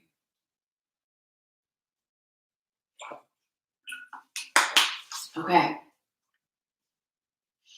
I need to connect back in. I need to re-ground myself. Just give me a moment. Let's put your roots down into the core of Mother Earth. I'm breathing into the crystal. So use your own breath to breathe into the crystal of the core of the earth, and then pull it in to all the cells of your body. Allow the energy to flow. No need to fight it. Just flow with the energy that is coming through your roots, up through your feet, and feel it enveloping your body, enveloping every single cell of your body. Feel the energy in your body. I'm seeing from a skin color at the bottom to a blue to a white, and to an orange. And it is beautiful. It is beautiful energy we're receiving that is right from Mother Gaia, that is coming in through our roots, helping us to cleanse our bodies, helping to cleanse and open and vibrate all of our beautiful chakras, helping us to clear out what is no longer in alignment with who we are. So this is beautiful Mother Earth energy helping us to ground in to her beauty and feeling all that she is. And all of this is coming through our root and coming to our second chakra. And it's igniting these chakras big time as it's washing over you. So our root is getting nicely opened and cleansed. And our sacral chakra is being opened and cleansed. You might even feel that right in your labia or your scrotum or your perineum. You're the base of your bum cheeks, your clitoris, you might feel it there. On your thighs, just feel that energy all coming up and healing. Right now, it is still staying down, like the core of it is really intensive from the first and the second chakra, but is going through our whole body. It is going everywhere. It is like all over your crown right now. And that beautiful earthy energy. So I see a green, a light green, a dark green, a brown, a sand color. All of that beauty is all surrounding our crown.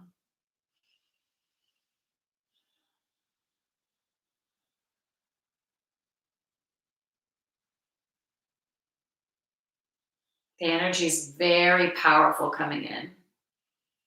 So I'm channeling this healing through. I am a channel to bring through this beautiful Mother Earth connection energy. Mother Earth is giving you the energy. I am simply the channel. Mother Gaia is providing every single one of us beautiful healing, coming up through our roots, bathing our first and second chakras. It's coming up to our solar plexus.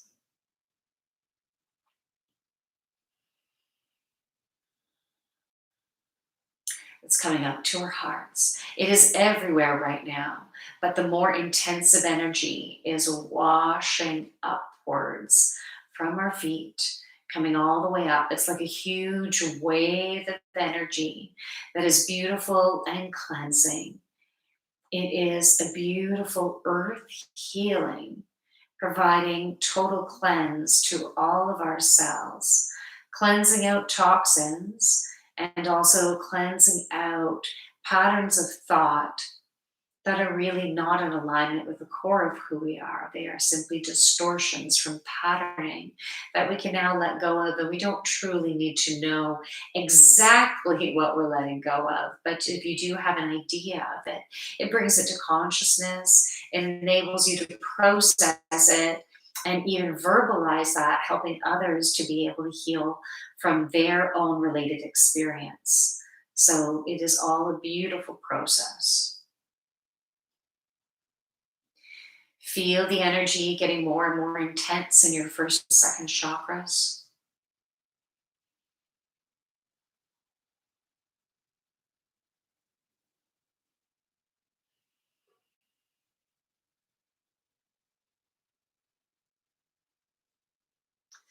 Continue to breathe into Mother Earth.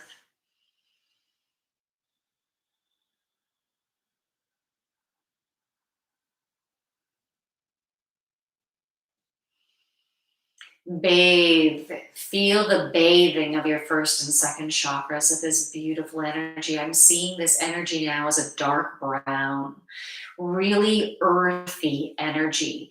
There's also the color of turmeric in there as well. It's very tribal energy.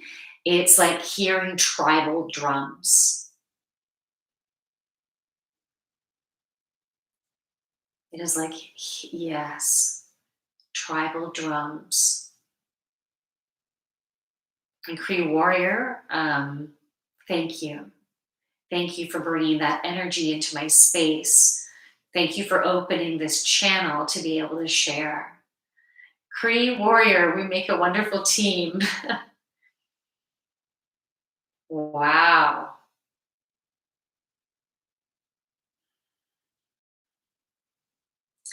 Cree Warrior, if you ever wanted to do a double stream, both of us live, that would be pretty damn cool. That would be awesome.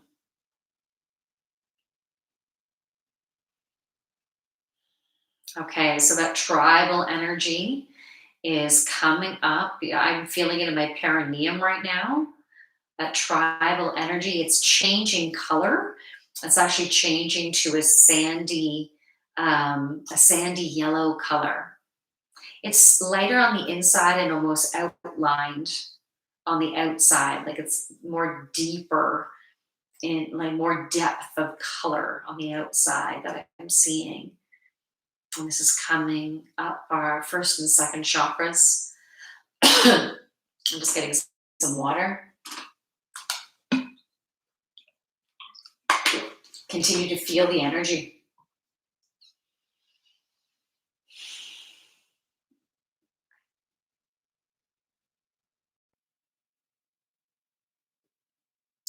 I'm feeling it very strong in the third chakra now. Beautiful yellow energy that has come from that tribal place, yet it's lighter. It has more heart within it. So there's more love energy associated with it. So we're receiving more love type of energy and appreciation energy and gratitude. It's all around the same vibration. So in your daily life, if you take the time to be in gratitude for at least three things at the end of the day, at the beginning of the day, anytime during your day, three things that you're in gratitude for. If you choose a particular time of day and do it every single day at that same time, it becomes a habit, especially if you do it for 60 days. It's really in the place of being in a habit, but I always think it's better to go longer than 30 if you can. 60 days. Did I already say 60 days? 60 days gives you an opportunity to really implant that. It goes from a habit to a lifestyle. So beautiful changes. Yes, it takes 60 days. 60 days for it to become a lifestyle. Thank you so much, Cree.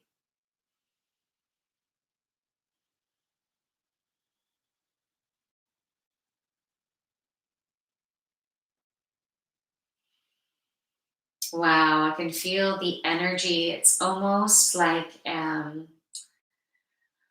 wow, it has a beautiful Asian flair to it.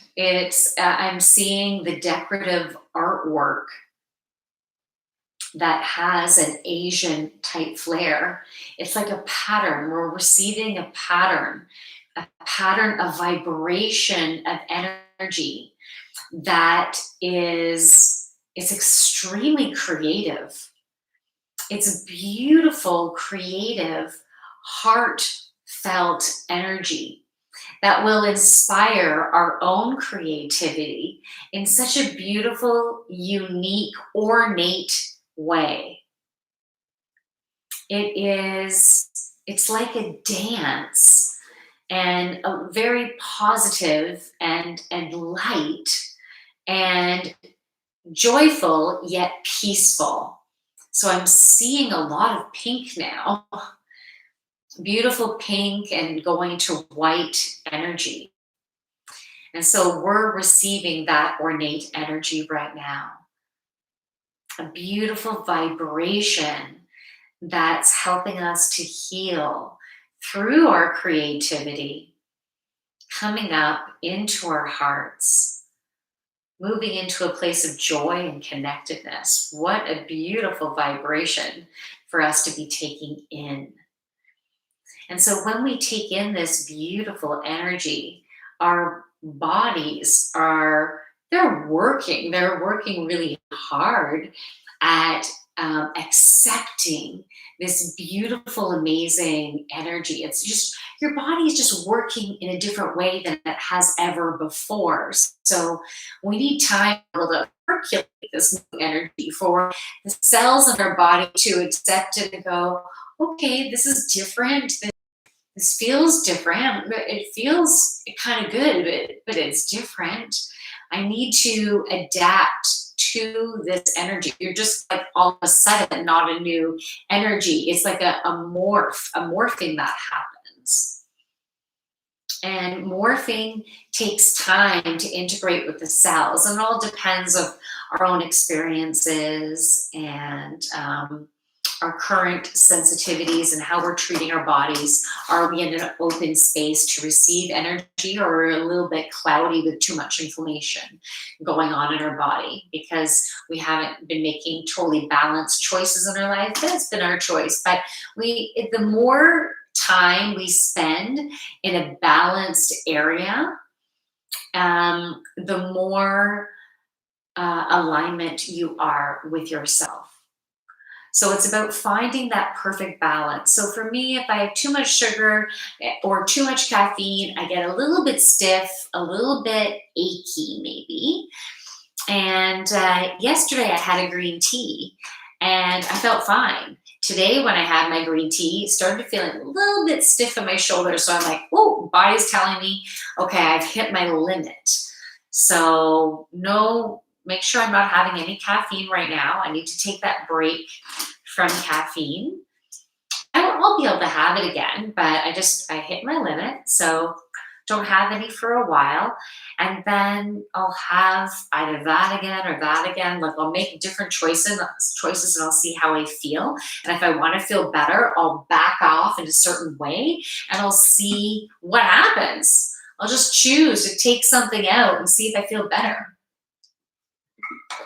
And record it. And if I do, I get evidence of feeling better. I can choose to feel better, or I can choose not to. It's always a choice. It's not a right or wrong. It's just an experience. So if you don't mind experience a little bit discomfort because overall you're really enjoying life, then great. But if you're experiencing discomfort and you're always achy and you're foggy and you're not feeling good, or you're just always depressed, you know, why not discover what might be causing that? For some people, having coffee makes them depressed. And for other people, having coffee is their medicine so they can get in a really balanced hummingbird energy in their own way. Like maybe this hummingbird has a little bit of a weight vest on, you know, maybe it's not too high. Maybe it's more like a chill feeling. Maybe it's not hummingbird at all, right? Maybe they have a little bit of crow energy, or they have a little bit of golden doodle energy.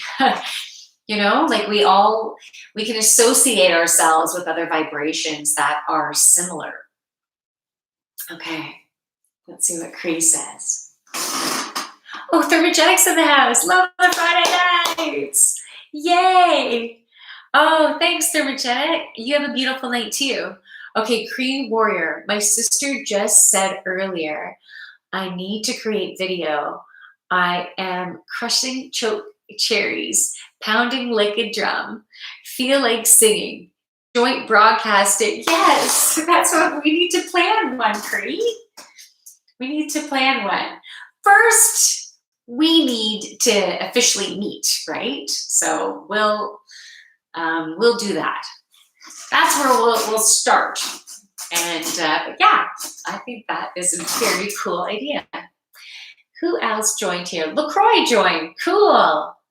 Oh, Stephanie. I'm so glad you had stopped by. I didn't notice while you were here. Okay. So, emotional eating. I spoke about that. There was another channel that told me to be ready to take in. So the other channel was about self-sabotage, because I had this channel come through earlier today. So my friend shared with me that she had gone to a really great program, or listened. She joined in an online program, and she got some cool information. So we were just sharing that, and we were talking about, she brought up self-sabotage. And so she was talking about, okay, this is what she shared that she had learned.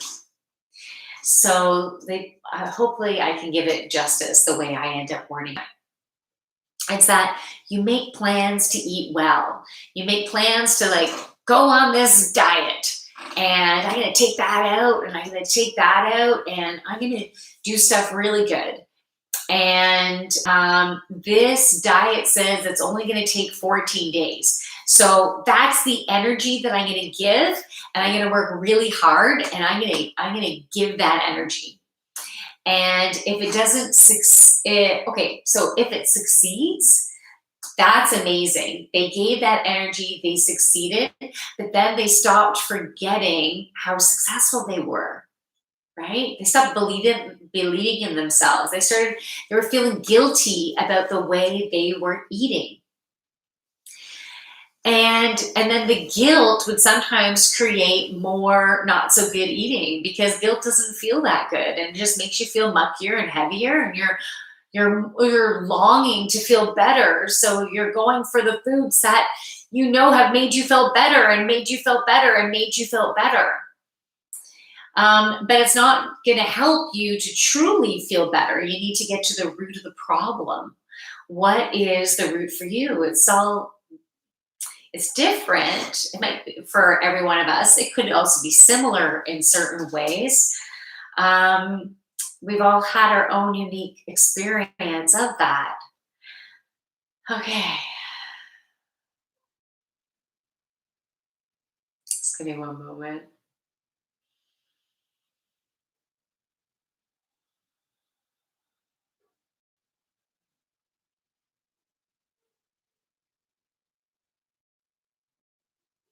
So we've had different experiences that have been seeds of creation, giving us experiences to learn and to grow, to see what works for us, to see what doesn't work for us.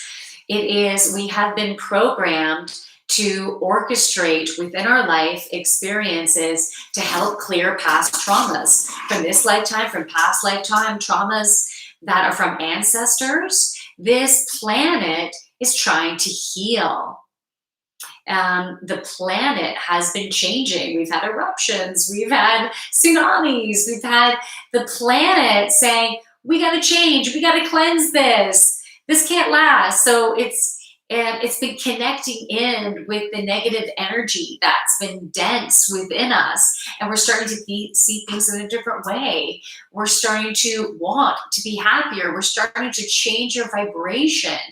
So right now, the cells within our body are continuing to transform and open and accept beautiful Mother Earth healing. So it's also all of the elements. We are utilizing all of the elements right now. We're even utilizing the energy of direction, north, south, east, and west.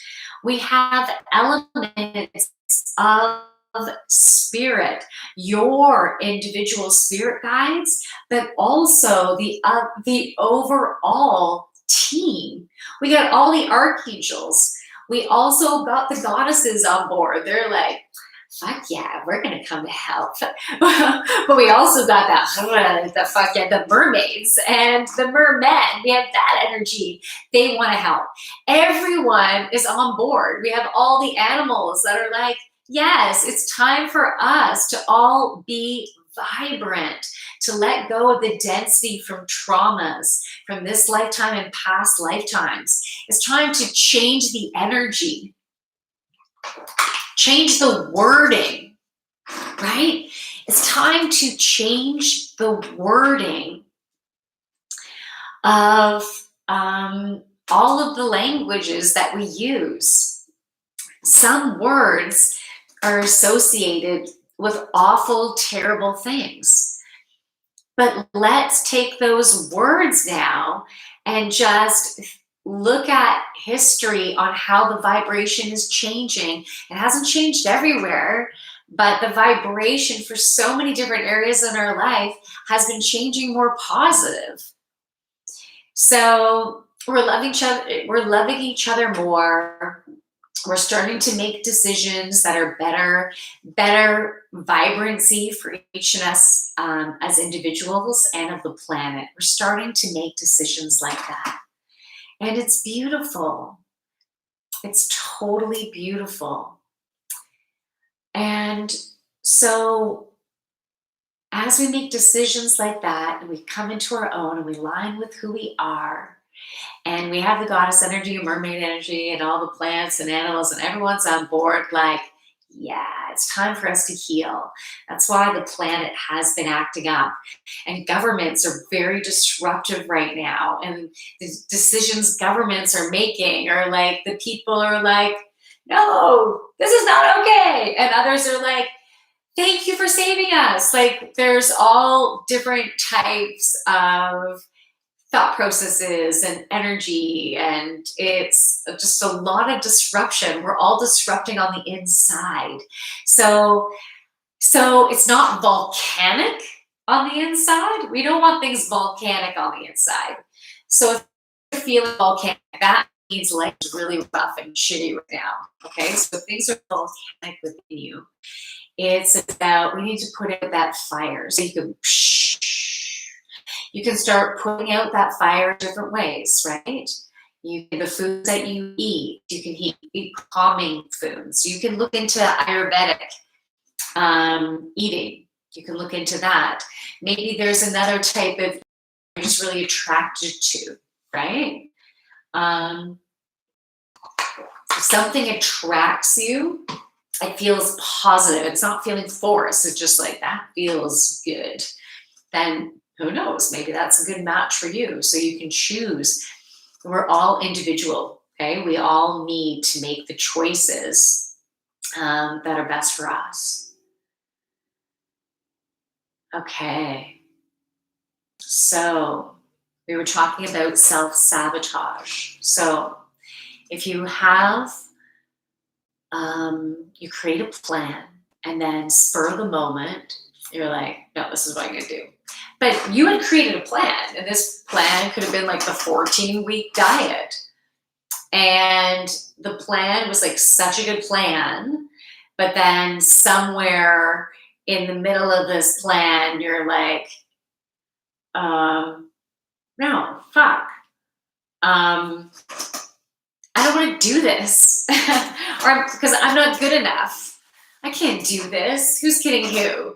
Or this probably is just full of shit. I can't believe I believe this and I was trying to make this work. Or maybe you do the 14-day plan, and you do it and you ace it. And then you feel good about yourself. That creates good, positive energy. So it's whatever attracts you. You want to feel successful.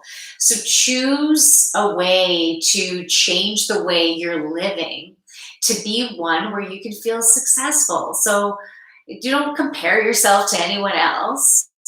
You know, when I think about George Burns, did he have a cigar a day?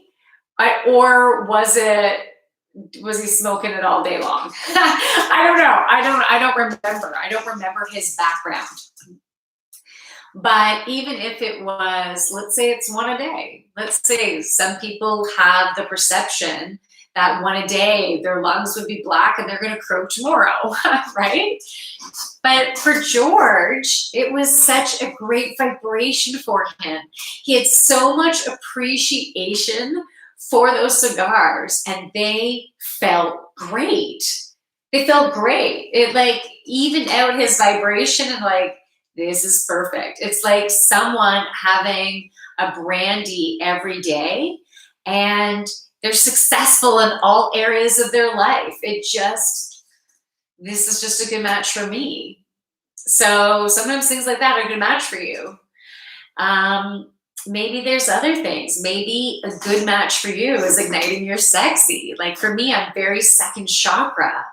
So the fact that I have lashes and nails it helps me to feel so sexy. It's just such a good match for me. I like feeling this way. I think I would love everyone to feel sexy, but it's up to you, right? It's up to you. Someone else might have to, yeah, like I'm good down there, but ooh, like I want to help people. I want to, like, this helps me feel so good, right? And that's fabulous. And some other people are like, oh, I just want to meditate all freaking day. I want to be in my Zen place and elevate and be on top of a mountain with a billy goat. So like, that's where I want to be.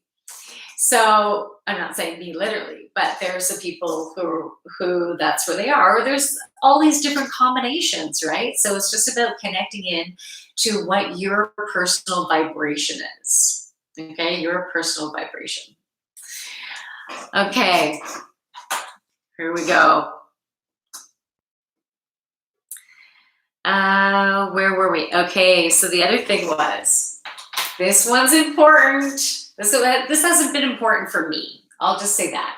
I should get some more water. So hold on 1 second. This has been really important for me.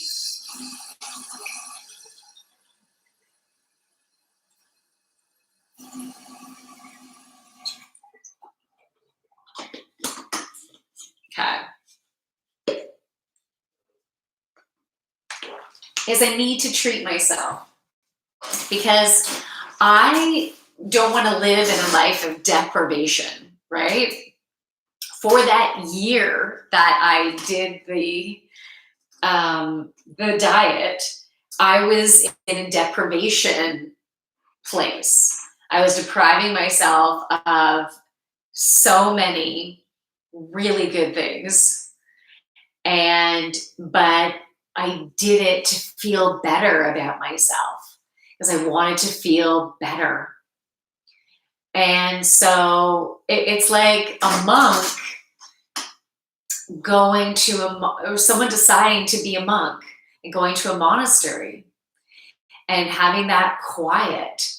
They want to experience that type of enlightenment. And there's not a good or bad or better than. It's just like, that's their choice. They want to have that experience.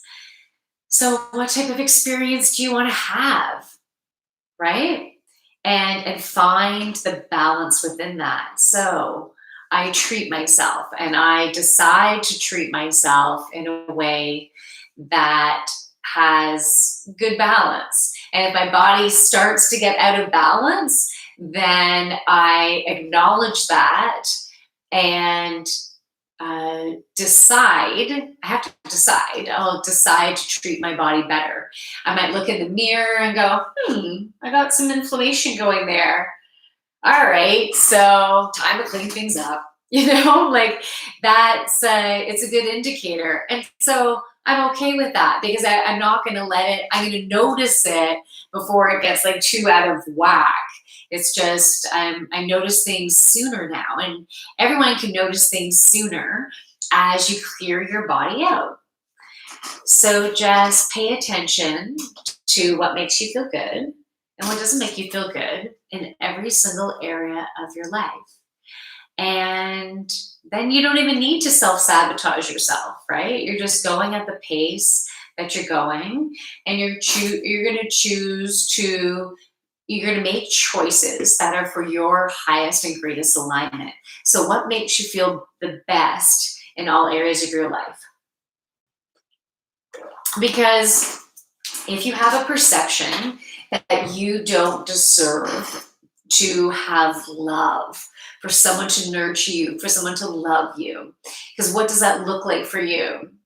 Maybe you literally want to be like snuggled with and tucked in and feel that, oh my God, like I love you so much. If you want that feeling of someone just loving you on so much that you just feel safe and protected and like, holy fuck, my life is so good. Like, if you want that type of energy, then why not go for that type of energy? Maybe that's what you've been longing to have. And if that's what you've been longing to have, because you feel more fulfilled, you feel as yourself, and yourself getting what you need, and you are good enough, and you are worthy, and you deserve to have all of your needs met.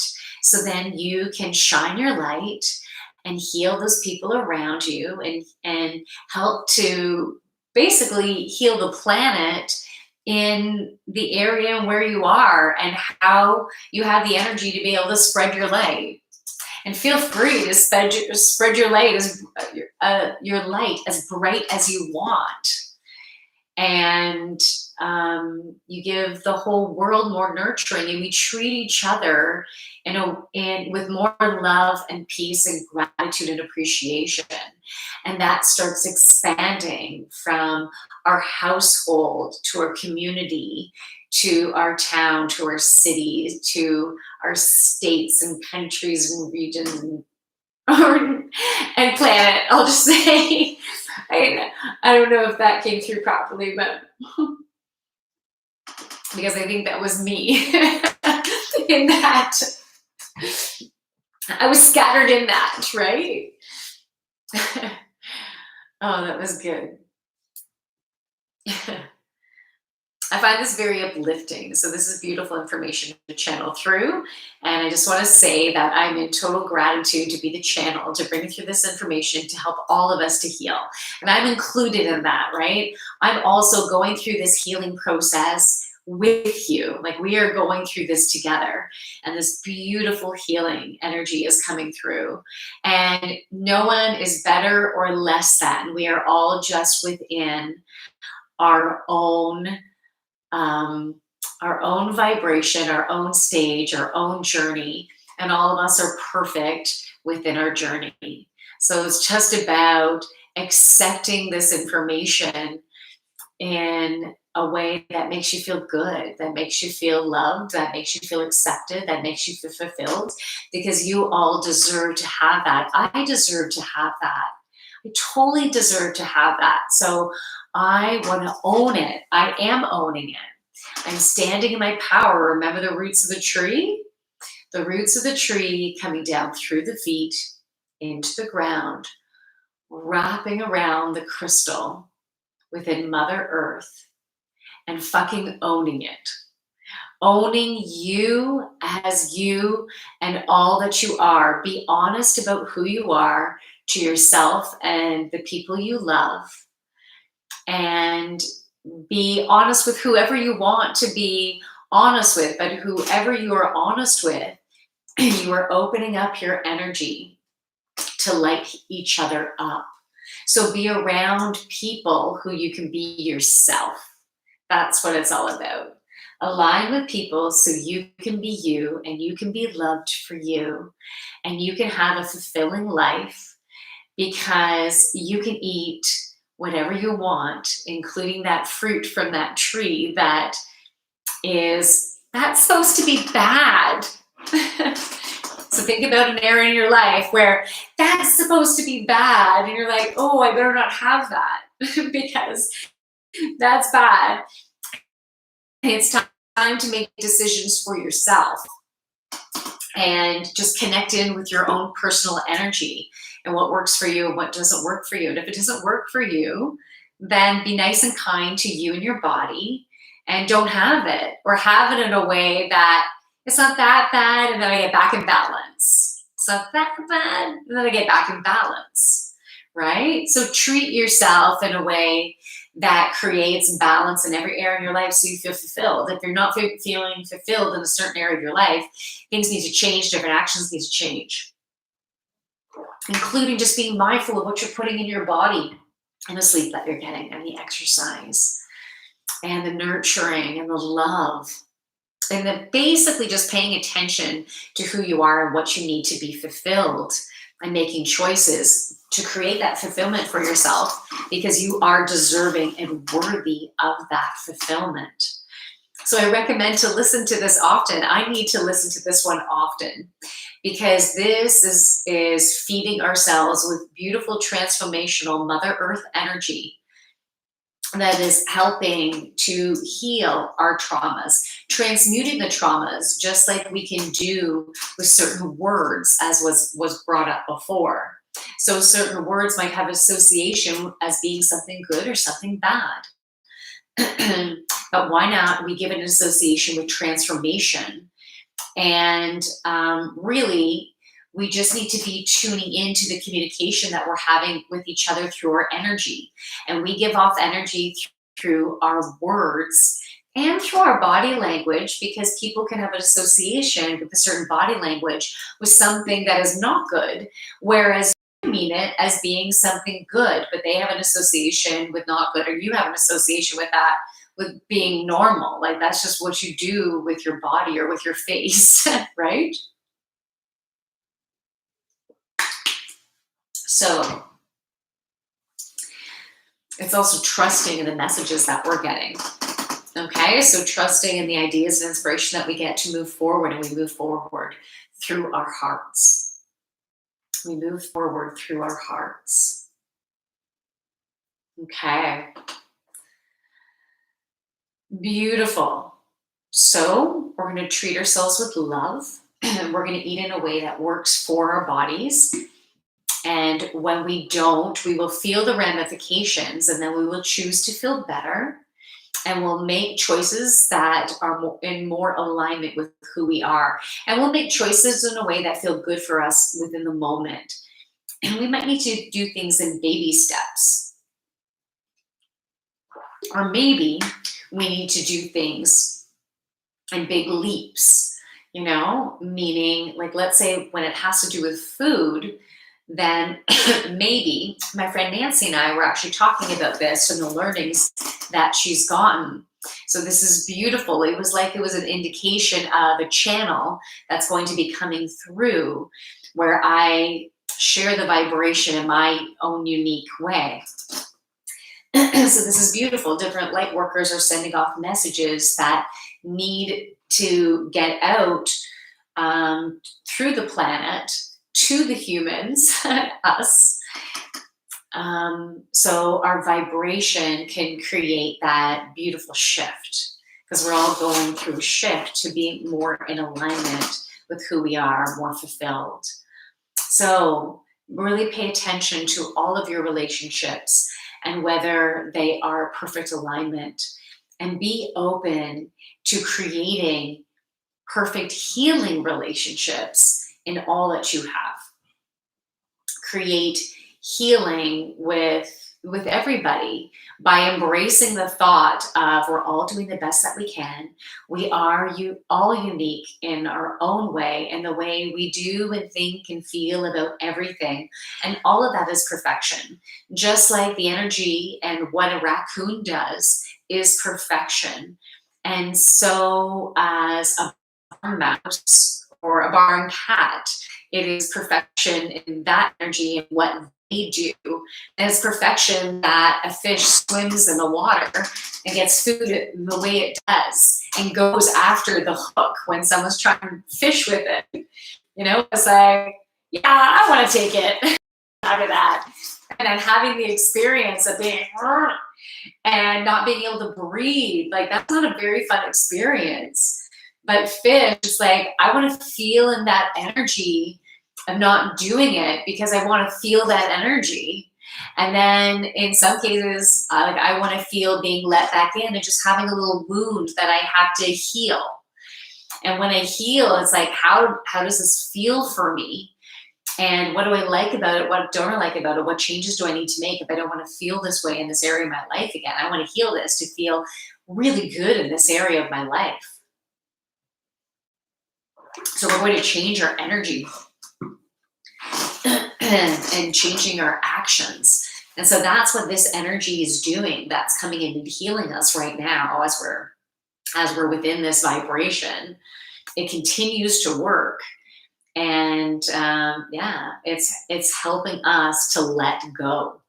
It's helping us to let go and receive and be in our goddess energy. So feeling sexy right now or this weekend is really important. I was so inclined to wear this sexy dress because we really need that second chakra energy right now for this transformation, because it's a combination of grounding. We need to ground as well. So it's that grounding, foundational, structural, I feel in my power energy, going up to feeling sexy and creative, like fertile, abundant, feeling great about ourselves. That's the basis of, let's say, the pyramid of life. Right? We need to really root ourselves down and be in our joy, and then feel confident about who we are. But we need this foundation before we truly step into the confidence of who you are as a person. That is the next really big phase. We've already been getting a healing to that third chakra. If you were to watch my past Fridays, then you will go down and feel that different healing. We've been getting and up. We've been healing that third chakra as well. We've been healing our heart chakra. We've been doing healing to our throat chakras. And now we're getting a new calibration of energy from Mother Gaia. We have never experienced the power of her energy in as the fullest that we are experiencing it right now. So she has opened her energy up to us to give us this beautiful planetary healing. That's why we're on this planet. We've been going through a healing, but our vibrations were not ready to be able to accept the really vibrant energy, the vibrant vibration of Mother Gaia, and the healing vibration of Mother Gaia, and the pure joy and sexiness. Like the second chakra opening that I have gone to has truly helped me to embrace the energy of what a goddess is. And you know what the energy of a goddess is? The energy of a goddess Sorry. It's so great. It's just so great. Think about how fun this is to have that vibration, not necessarily to do it, but to have the vibration of having sex with everybody you wanted to have sex with, everybody that would feel really good for you, not just to have sex. Like, it's not that kind of sex, because that's not really fulfilling sex, just to have sex and have sex and have sex with yourself and have sex with, like, if you do that so much, and yeah, there is a fulfillment to it. There's total aspect of fulfillment. But when you don't have the balance, oh, I have like, sorry. When you don't have the balance in other areas of your life, your vibration is just more in one area. So we need to engage in activities that fuel the various chakras within our life. And even food can do that for us. The activity of eating a certain food is the activity of bringing in the vibration of that food into your body, right? So it's a beautiful way. It's using food as a medicine, right? Use food as a medicine to heal yourself. And all you have to do is pay attention to what food is doing to you. So you can do your own version of it's your own internal research of maybe taking one thing out of your diet and just seeing how you feel, right? But maybe talk to your doctor if you want to change what you're doing right now. So if you want to change something that has to do with food, and you're very sensitive in certain ways because of whatever you're going through, then you shouldn't do it unless you have the consultation, because you want to do it in a way, if you are going to do it, you want to do it in a way that's a good match for you. So always go to a professional, right?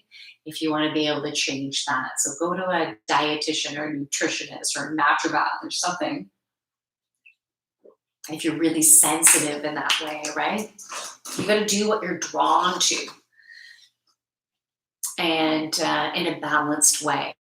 And if you're feeling unbalanced in one way, or you have been unbalanced in the past, so you know you're not quite trusting yourself, then it's about getting yourself grounded, ground down to Mother Earth, and go into a meditative state by just chilling, doing nothing, breathing, focus on your breathing. Relax different parts of your body, maybe from your feet all the way up, right? I can always take you through that. We can do that. We can do another stream, and I can take you through that if you like. Remind me of what you're looking for. Yeah. Okay. Beautiful. Well, that stream ended. Anyways, so I think that's pretty much all I needed to say. Yeah. So balance. Treat your body well. Give yourself the love you need, the nurturing you need. If you're doing things with food that you feel really shitty about after you do them, maybe ask yourself, do I need to change the way I think about the food so I can change, or the experience of what I'm doing? Do I have to change the thought so I'm a little gentler on myself? It doesn't feel like it's such a bad thing if I'm doing it. Change the energy around you being the bad guy, right? And if you are feeling like the bad guy, well, is there a different action that you should take that could help you to feel better? So if you're doing something that is hurting yourself on purpose by making you feel not so good, and maybe doing things to your body that if you keep on doing them because your body isn't reacting well, but you keep doing it, and your body doesn't react well and you keep doing it, and your body doesn't react well and you keep doing it, the energy centers and the organs associated with that energy centers have to work so hard to be able to function properly. And so when they work so hard, they start to break down, right? It's like wear and tear.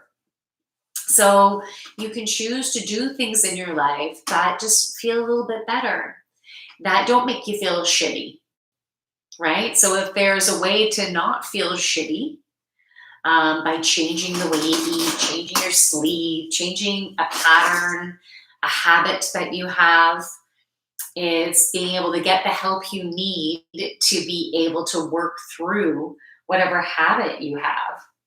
And if you don't need the help, if you feel like you can do it on your own, you should do it on your own. It's whatever process works for you. And maybe you get help here and there, or maybe you don't get help at all and you're doing really well. Like you don't get help, but you do well and you're making your changes and you feel like you're growing on your own, at your own pace. And so that's perfect too, right? So, yeah, sorry, my eyes are getting heavy now. Oh. But anyways, maybe you might want to start a journal about the foods that you're eating and how you feel. I know there's apps online that you can use to journal, and like food journaling. And you can put in your emotions. You can put in the food you're eating. You can put in your sleep. You can put in your energy. You can put in your emotions. So being able to track all that is really important.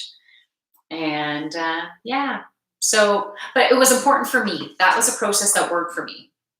So you can see if it's a process that works for you. If you're aligned to it, you can try it. But again, you might want to work with a professional, right? All right. So thank you so much. Did I miss any? I don't think I missed any. Oh, thermogenics. Yes, dress and it works. Yes, dress and it works. Okay, treat yourself. Okay, I have to back up here. I was missing some messages. Just like your bra color, good match. Yeah. Yeah, I was totally drawn. I needed to wear this bra. And this dress, it was in my closet and it came from one of those shops that you can take nice stuff to that you're no longer wearing it, and you can give it to the store for resale. And then those stores are more high fashion, they feel good, but the clothing is in great shape, but it's way cheaper, and you're paying cheaper because it's been worn. So there's also an energy to it. So if you're getting pieces like that, you should clear the energy of the new clothes that you're getting, right? So because someone else was wearing those. So maybe you might want to sage them. You put crystals in the pockets and stuff for clearing energy. And then take those crystals and make sure those get cleansed if they need to get cleansed. But yeah, so these are different things that we can do to help us along our journey, help us to have a balance, help us to use food as a medicine, just as we can call on animals and use the energy of animals as a medicine. Just simply calling upon, okay, the energy of the wolf. I'm really interested in working with you, because maybe you do some research. What does wolf represent? Right? How can wolf energy assist me? And did I bring the animal cards up? I brought my animal cards. So if anyone, I can go to that in a moment. If you want me to pick a spirit animal that would like to assist you with what you're currently going through, to provide you with the vibration of that medicine to help you align and heal and to move forward in a power place, to really help activate that first and second chakra and helping that to heal. And some of those animals might really be heartfelt, right? And maybe that is where you need to focus as well. A lot of that, we're all going through some type of heart healing, but well, everyone who's open to it. And so we also have that pink energy.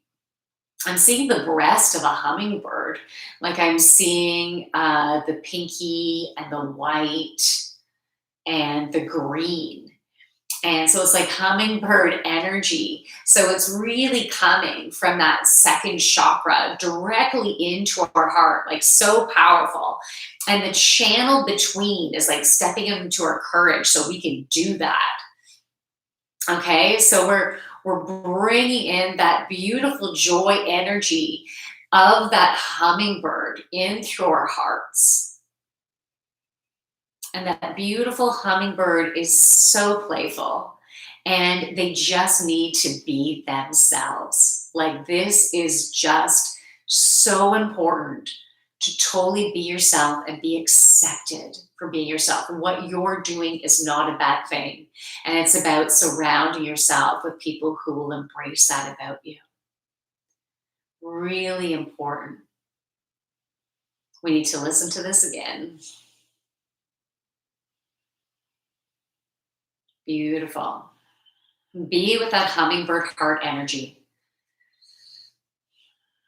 Feel the expansion, that joy coming right into that heart, that joy, that playfulness, that wanting to be here with each other and support each other and play with each other, have fun with each other. And know when feelings of jealousy, of density, if it's not right, something's going to go wrong. It's not going to work.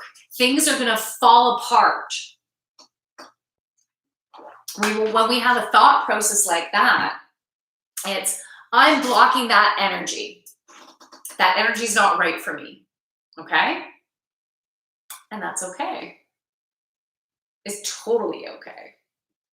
Someone can block that type of energy because they are living within a particular god or goddess place or nun place. I have the duality of the nun and the goddess going on. The duality of the nun and the goddess.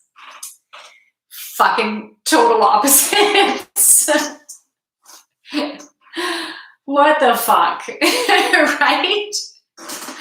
So the nun energy within me. The nun energy is you stay with one person, right? And that one person of the nun energy was God. But it is also within the relationship of a marriage. It's like one male energy. I only have one God. I worship that God. And that God totally fulfills me to the fullest, right? Or that goddess energy.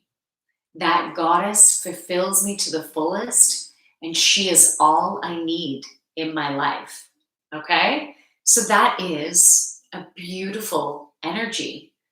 It is an absolute beautiful energy, but there's no right or wrong. You know, others are, okay, so we have the goddess energy. So that's the nun, okay? So the goddess energy is, I'm here for my people. I'm here for my community. I'm here to light you all up. I am here to spread the joy and help you to feel good. I want you to feel really good. So I'm going to be in a really good place because so me feeling good is really important because I want to be in a really good place to serve my community. So me as a light worker, me as a healer, me as a medium, me as a yoga instructor to move that body, to clear out the energy. Me, that is who I'm aligned to be. I'm meant to be the healer. And there's other healers, there's a whole bunch of light workers, and it's who you're attracted to work with, Who lights you up? Who do you want to work with in whatever way? And there's so many different versions. Work with could be have a relationship in some way. I'm going to connect with you. Why am I connecting with you? What do I need to show you? What do you need to show me? So what do I need to show you, and what do you need to show me? Why are we connecting? So you can think about everyone you meet. What can you learn from them? What can they learn from you? What do they ignite within you? What thought patterns coming up? If you're feeling all, that's not right and everything, it's like a distortion of thought, because it's not coming from love and peace and joy and gratitude. So it's just distortion. If you get frustrated, if you get stressed, if you get anxious about stuff, it's a distortion. And it's okay, it's not bad, but it's a distortion of the experience, because all we're having is experience. So it's about, the experience of anxiety is up. This is what it feels like again. I don't like feeling this way. I want to use some tools to help me to feel better. Okay, so emotions are good, and we're going to have ups and downs emotions, and it helps to give us an idea of where our vibration is. Right now, watching this video, or just listening to it while you're doing whatever, you are bringing in the vibration of Mother Earth. You are bringing in sexy ass energy into your second chakra to feel good. And I was talking about this before. So yeah, I got this from a used clothing store, and I haven't worn it. This is the first time I'm wearing it this summer. It popped into my head. I'm like, oh yeah, where is that dress? And when I've worn this dress in the past, I've been very conservative. I've had like a little lace cami, because it's really low cut. I'm not used to having the girls out so much, right? And so when I got this dress and I saw it in the mirror, I'm like, holy fuck, that's sexy, right? I'm like, I like seeing my breasts like that. I'm like, fuck, you look good. I was turning myself on wearing this dress. I'm like, I fucking need to get this dress. But when I got it, I would wear a cami that like comes up to here. So you see like just a little titch, but not that much, because I'm like, oh, what are people going to think? And am I too sexy? Like, should my boobs be like, hey, I'm here. They're fun, aren't they? So it's like that type of energy, because like I'm turned on by what I see, which is cool. So can you do that for yourself? Can you do that for yourself? And what does that look like for you? Right? What does that look like for you? So I think it's pretty cool. It's pretty cool how you can create this. So I was drawn to, I saw the pink, well, I saw this first, and then I'm like, ooh, orange bra. Let's see how that looks together. I'm like, it feels fun. It totally feels fun. And then I went in, and then checking in my underwear. Look, I did this because I'm like, should I be talking about this? This was me like communicating. I'm like, it's okay. Like my shit comes up during this. It's really interesting to be able to notice when I'm like, oh, they're going to judge me. And I'm like, oh, fuck, did I say that okay? And then I'd be like, just shut the fuck up, Jackie. Like, I can have a bit of my shit coming up, right? So I'm noticing this, and I'm wondering if you're noticing your like shit kind of coming up.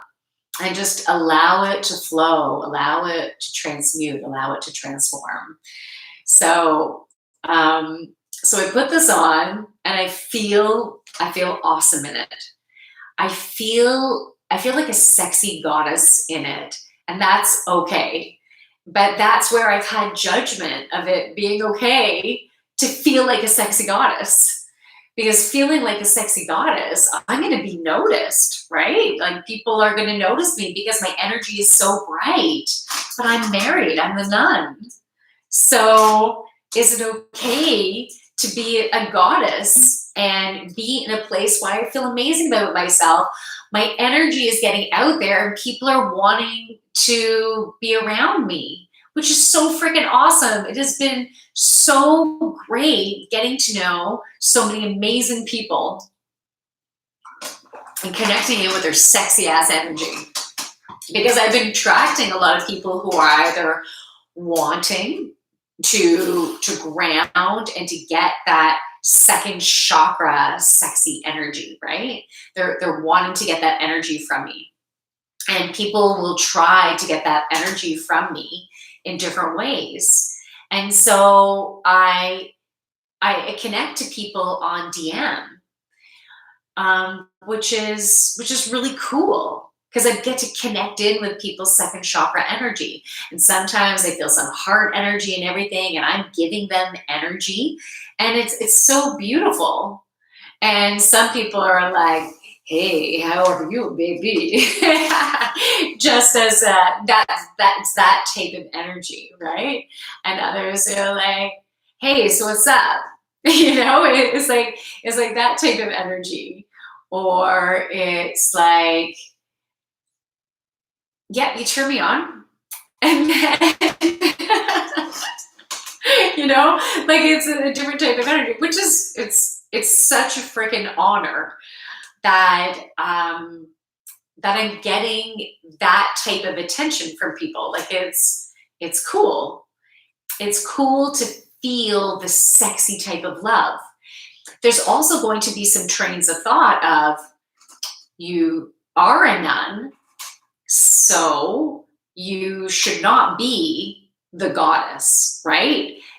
You are the nun, so being the goddess is bad, right? Being the goddess is against what you chose over here, right?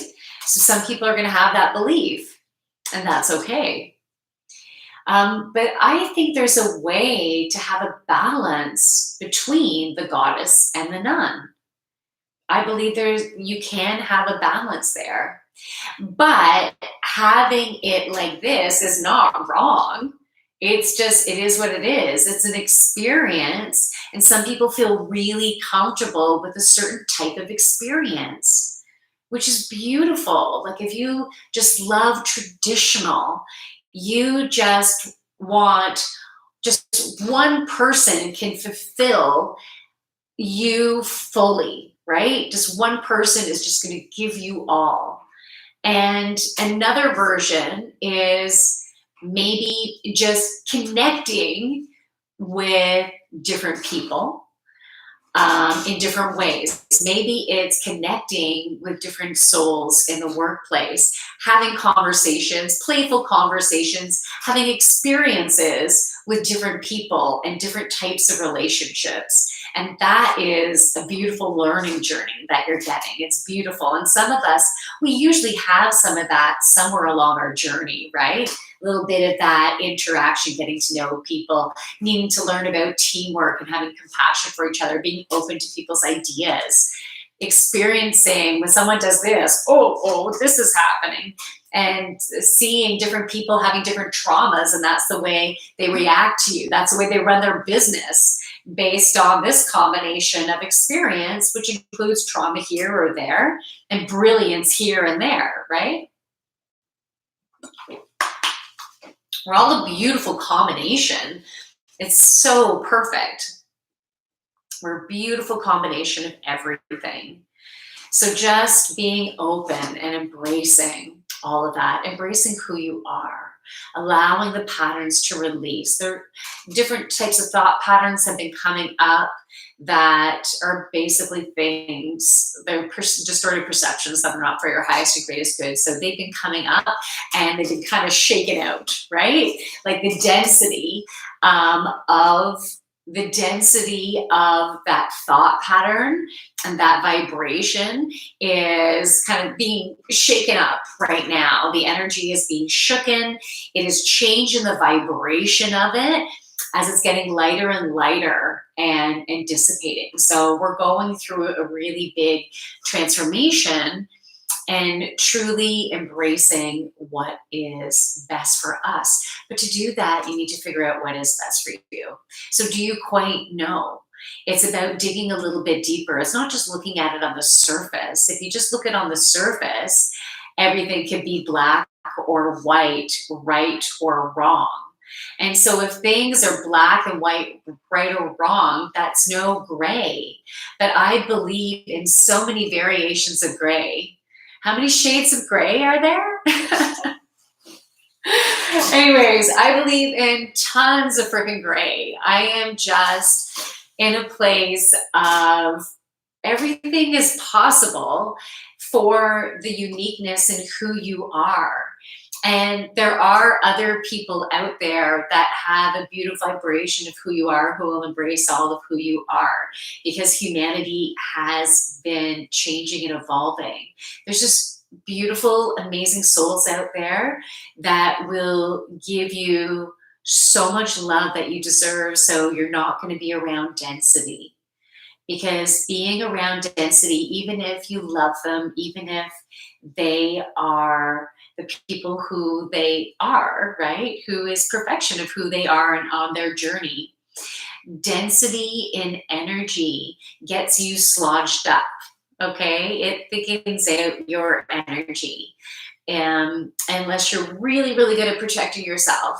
But if you have to always be on guard to protect yourself, that's like needing to be on high, you know, energizing bunny.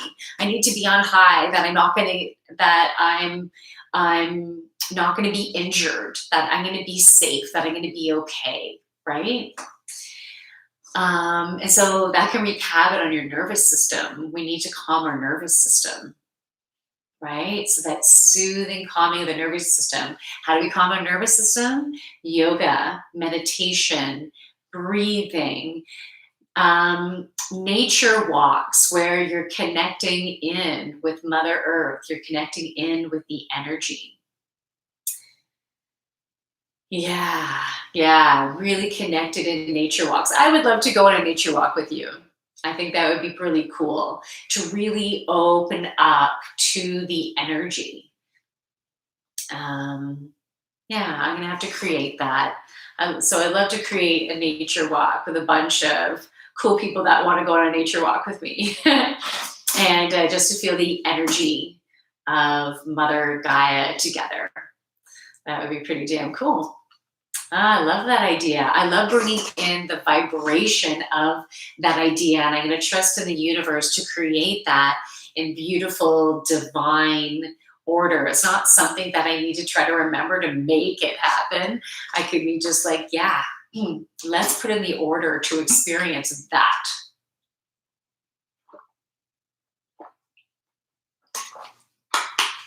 Yeah.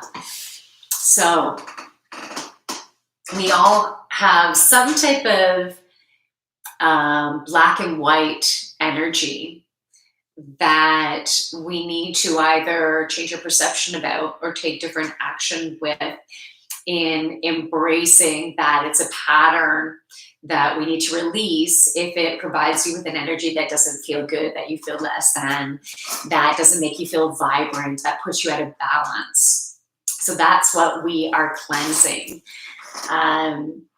So to cleanse that energy, we need to embrace our black and white side. So I'm seeing like a black stallion and a white. Can white horses be stallions? A white horse. That is me and my eloquence. No, because all I was doing was getting the picture of the black horse and the white horse, right? Because it's one of the cards that I have in my, I think it's my Oracle of Unicorns deck. I guess they have unicorn horns as well, but I don't know. Maybe in this picture they don't. Anyways, it's the energy of the black stallion, and this beautiful white horse as well. They're both beautiful, both beautiful. Like that black stallion looks silky and deep, and like the smoke almost, right? The steam coming out of the nose, and determined and sexy and dark and naughty, like that type of energy. And then the white stallion is like the purity, that being the absolute best that you can, it's like being your best self, being totally connected to source energy, and being the best version of you. But even if you're not the best version, like you're 1A, instead of being 1A, you're like C1, C, D, E, or F, or maybe like Z, whatever, in certain areas of your life. So because there's different versions of us, we experience life through our own unique vibration, our unique reality from the experiences that we've had. And so with who we are within this moment. And so who you are within this moment is love and peace and joy. And that's who you are at any given time. So it's about embracing and remembering that. And so your naughty side, like some people might judge you for your naughty side, and some people might be jealous of you if you're in your totally connected, beautiful white horse side. And so when other people judge you or are jealous of you, or they try to stab you because you're in a good place, because you make them feel bad, then it's a beautiful thing to sometimes end a relationship because you feel they are stabbing you, because that doesn't make them feel good. Like it's because you trigger them. So being around you doesn't make them feel good, because they're triggered, and then they'll go into their unique vibrational state based on the combination of emotion that they're having. And so it can be a gift when someone steps out of your life. It would be nice if they do it in a beautiful way where you have good communication. But it also is what it is, right? With wherever they're at and whatever the moment, they are always doing the best that they can where they are on their journey, just like you're always doing the best that you can. So we will have experiences with each other that will be tough because we're in our unique stuff. But as we acknowledge what we're feeling and what we've learned from that and what we might do differently, we get a higher and higher knowledge of who we are and what we need and what we want to experience and what we need to do to experience that, with more drive and passion to be able to experience that, and starting to make choices through our heart as we move forward. Okay, wow, good messages. So that's it. And what I heard in my head was, well, that's it, folks. And that's not normally how I talk, but that is the quirkiness of my guides that get me to push a little bit beyond my comfort zone, but then saying something in that way with that type of vibration, right? So it's also filling my third chakra, which is beautiful. Make a difference in the beauty of your life. Yeah. Feel better. You're encouraged to watch the video, to take it all in. Oh, cool. Yeah, I have to go through this as much as all of you. And that you rewatch your vids to hone your craft. Oh, cool. Thanks, Thermojects. I feel your energy. Wow. I'm feeling the energy in your words right there. Like such a beautiful connection of of honor. Like that's how I can put it. It feels like honor, admiration in a really positive way. And it feels really, really nice. And I'm really feeling it. I'm feeling it first and second chakra and heart chakra. Like it feels really, really nice. So thank you so much for saying that in your words. I hope you're still there. If you're not, then I'm still sending that energy to you. So wherever you are at, if your energy isn't in here now, I'm directing it to you to provide healing back. And life is growth. Need to blossom over and over. Or did the weeds crowd you and are not flowering? Oh, Creed, that's so deep. That's amazing. Yeah, because when you have stuff in your life and you're not dealing with it, you have all those weeds. So right, you have all those weeds. And then, going into my garden finally when I haven't been paying attention to it and I actually care about it, it's like part of, and it's not a bad thing that I wasn't caring about it. It's just because I had other priorities. So when I do have a priority to care about it, then it feels really good. It feels good to take out those weeds, right? It feels clearing. It feels satisfaction. You're working hard. You might even be a little bit sore after and then have to nurture yourself after, which is so perfect because you're going through a transformation as you're nurturing yourself, as you're giving back to yourself, as you're receiving energy. So listen to yourself about when you need to nurture yourself and in what way works for you.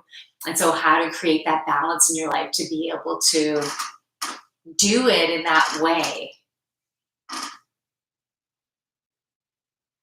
Studs come in all colors. Yeah, absolutely. All colors and shapes and sizes. Absolutely. Like what has been such a complete gift is because my energy is so open. I have to get some more water. When I connect with someone, I really feel their energy. And I can really get to know them through feeling their energy. And it's such a cool gift to connect with other people's energy. It's such an amazing gift. And it's just, it's a beautiful gift. And to do that, I'm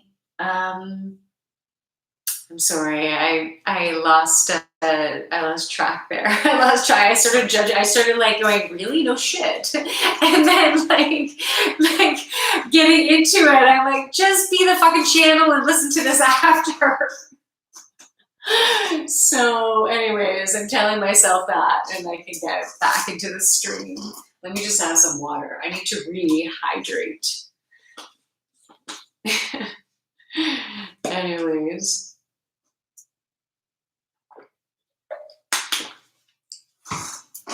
Okay, so let me get back on track. Yeah, studs come in all colors. And so I've been meeting with different people and then sometimes having the pleasure of them sending a picture of themselves, because when they send a picture of themselves, I get to really connect in with their energy and it's so beautiful.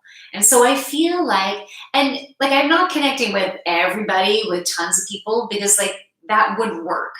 It wouldn't work. And so it's just if the connection is meant to be, where there's not an exchange of financial, it is exchange of healing between us. So that's why it's not going to be with everybody. So I find some people, I have smaller conversations, shorter conversations, but whatever conversation I have with them is perfection. So because it's the perfection and the amount of energy that I am feeling I should be giving with that person, and it's a respect for the amount of energy that they need from me at that time, or because if I only give what feels right for me, that means they're going to get what they need from me. Okay? It's the way the universe works. And I don't have to feel guilty if I only have a little bit of time for someone, and if I have a little bit more time, or a lot of time sometimes, and then hardly any energy. And that's what we all need to do, right? We need to give energy to the world in the way that feels good for us. And that means with all the different people in our life, we need to honor that. So when I have these conversations with people, and so some are really short, and some are longer, and some come and then I don't hear from them again, or I hear from them once a month or once every 2 months. And every time our energy connects, it's because I need some healing and they need some healing. And so for us to connect is beautiful. And so, and we connect through our energies connecting and through the words that we might exchange. And so we as a human race, we can all do that, is paying attention to the connections and what feels good and what feels right, and making sure you have connections that are in balance with also who you're with.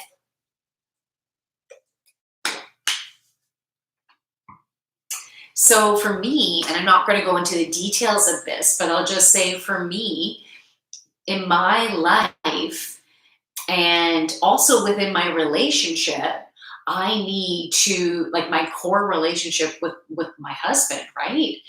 Like as a couple, first of all, I'm so lucky to be with him. He is incredible.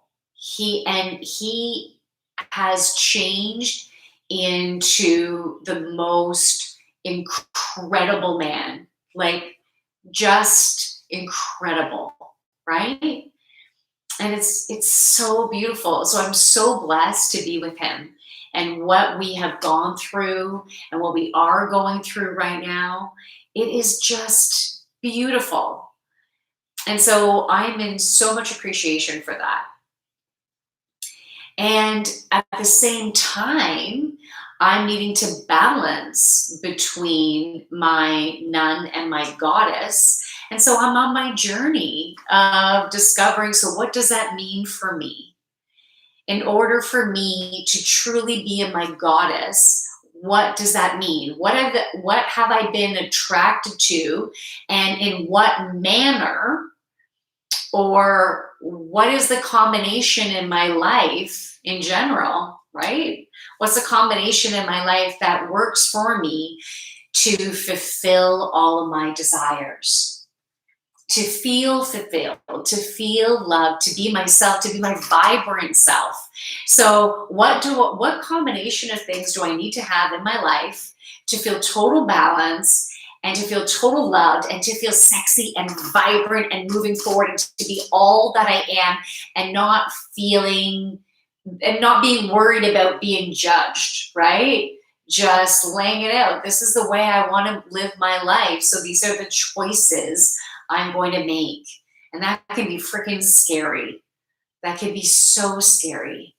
But it's important for us to be around the love, the nurturing, the positivity, the feel-good energy that we want to feel. And so we need to hang around, like surround ourselves in that positive energy. And that's okay. That's totally okay. So we need to pay attention to all that, so we can make choices that are best for us, what resonates in our hearts, not from what I'm doing or she's doing or he's doing, or what they say, or what you think you should do based on what they are writing about how you deal with things. It's about what really feels good in your heart. So the message is coming from love and peace and joy, and the energy of it feels like ease and flow and excitement, and maybe a little bit scary because it's new for you, because you're stepping out of your comfort zone.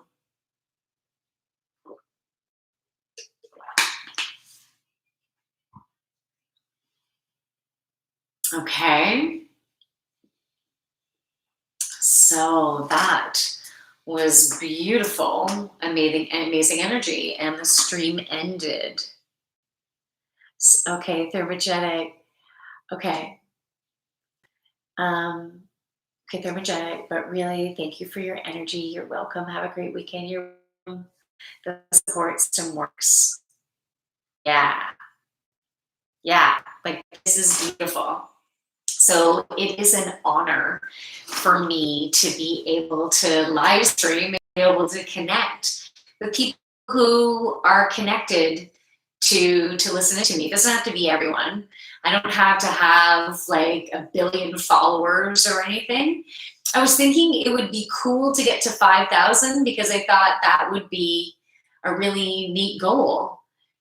And yeah, but hey, if I got to 1 billion followers, wouldn't that be amazing to spread my light and be able to shine it around more people to create more healing? That'd be freaking amazing. So yeah, I'd love to be at 1 billion followers. That would feel really good. Fuck, 30 billion followers. If I had so many followers, that means they're attracted to my energy. That means the world is full of joy, right? And groundedness, feeling good in Mother Earth and connecting in and aligning with who they are. So that's amazing. What a fabulous sign that is to be in that place, right? So, but exactly where I am is perfect. I think I keep staying at around 3,200 followers. It doesn't seem to be going up at all. Do I care about that? Well, there's a side of me that is like, that was a sign of growth for me to up my followers. That was going to show me that I was being successful. So if I'm not getting any action on those numbers, let's just trust in that. And how about we get action in different ways? So it's not about the followers going up. Maybe the energy you need to put in is about transforming yourself and being more and more in alignment with who yourself and how you're projecting yourself in the world. Okay? So it's how you're projecting yourself in the world is the healing that you're creating and what you're giving. Thermogenics, it will happen, but more remote locations other than house locations. Have a great weekend. The support system works. It happens, more remote locations and other house locations. Well, the energy is happening as it should. That's what I want to share. It's the energy of the transformation is happening as it should, where it should, in a manner that it should, and the beautiful divine timing as it should. So trust in your journey. Trust in where you're at right now. And where you're at right now is perfection. So start to make more choices that feel good for you. And if you're not ready to make a ton of different choices right now, don't do a ton of different choices. Choose one thing. Choose one thing that you're willing to, you're feeling good about it, you want to change. You're like, you know what, I'd like to take this out of my diet because I think when I'm having it, I don't feel so good. Or I know that when I have it, I don't feel so good. Then maybe take it out, right? Try it. If it has anything to do with medication, you talk to your doctor. And it's always amazing to talk to a naturopathic doctor or a dietitian to work with that. But make choices that helps your body to feel better. It helps your mind to feel better. Physically, mentally, emotionally, and spiritually. It's about making choices that make you feel better. And you can start with changing one thing to make a better choice. And choose the length of time you're willing to do it for.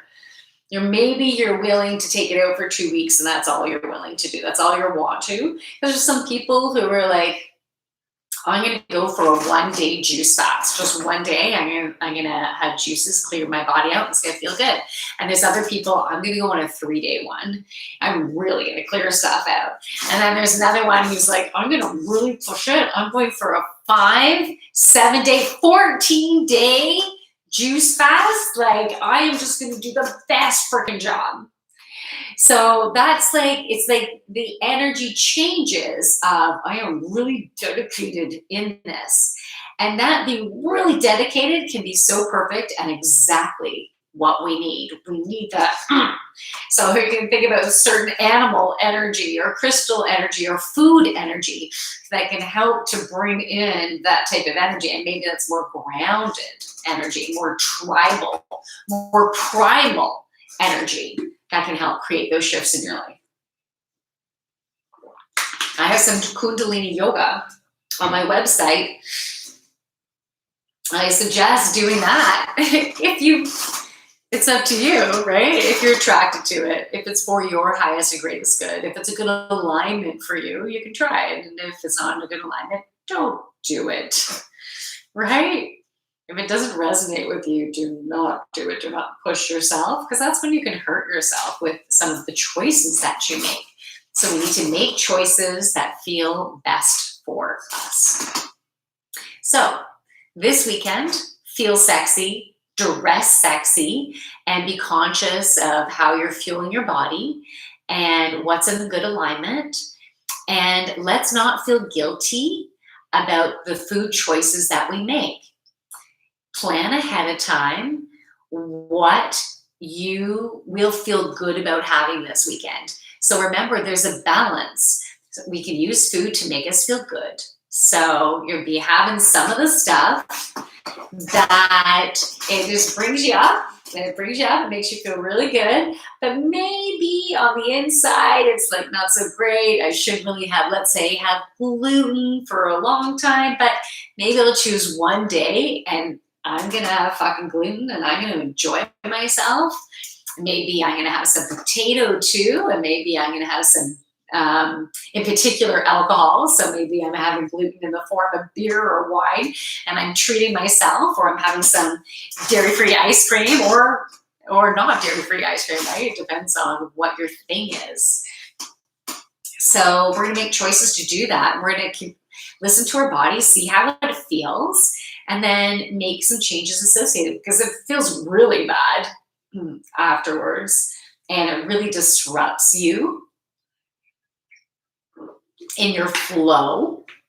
If it really disrupts you in the flow of moving forward and being abundant, then it's important taking it out.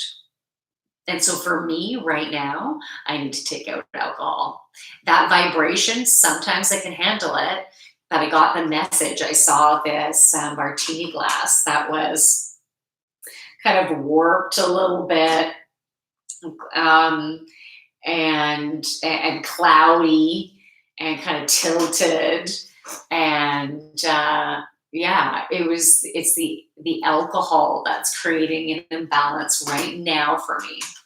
But I'll be able to get back in some way at some point, but right now I need a little cleaning, and maybe the cleaning is like 2 weeks, maybe just to move forward in this way, and then I can get it a little bit muddy again, and then I maybe clean it for 2 weeks. Or maybe it's going to be, you know what, if you get it a little dirty once or twice a week, it's not a big deal. If you get it dirty maybe every other week, it's 3 days a week, you're okay. And then you need to have a clearer day, lots of water. And maybe it's once a month. That's okay for you, right? So it's just listening to your body. And this is it. We are done, finito. But let me just check this. You did the beach, but no readings. Did the beach, but no readings, but really enjoy your live chats. You're really great. Nice. Thanks, Thermogenic. Thermogenic, so much positive energy. Enjoy the night. Yeah, you too. You too. Enjoy the night.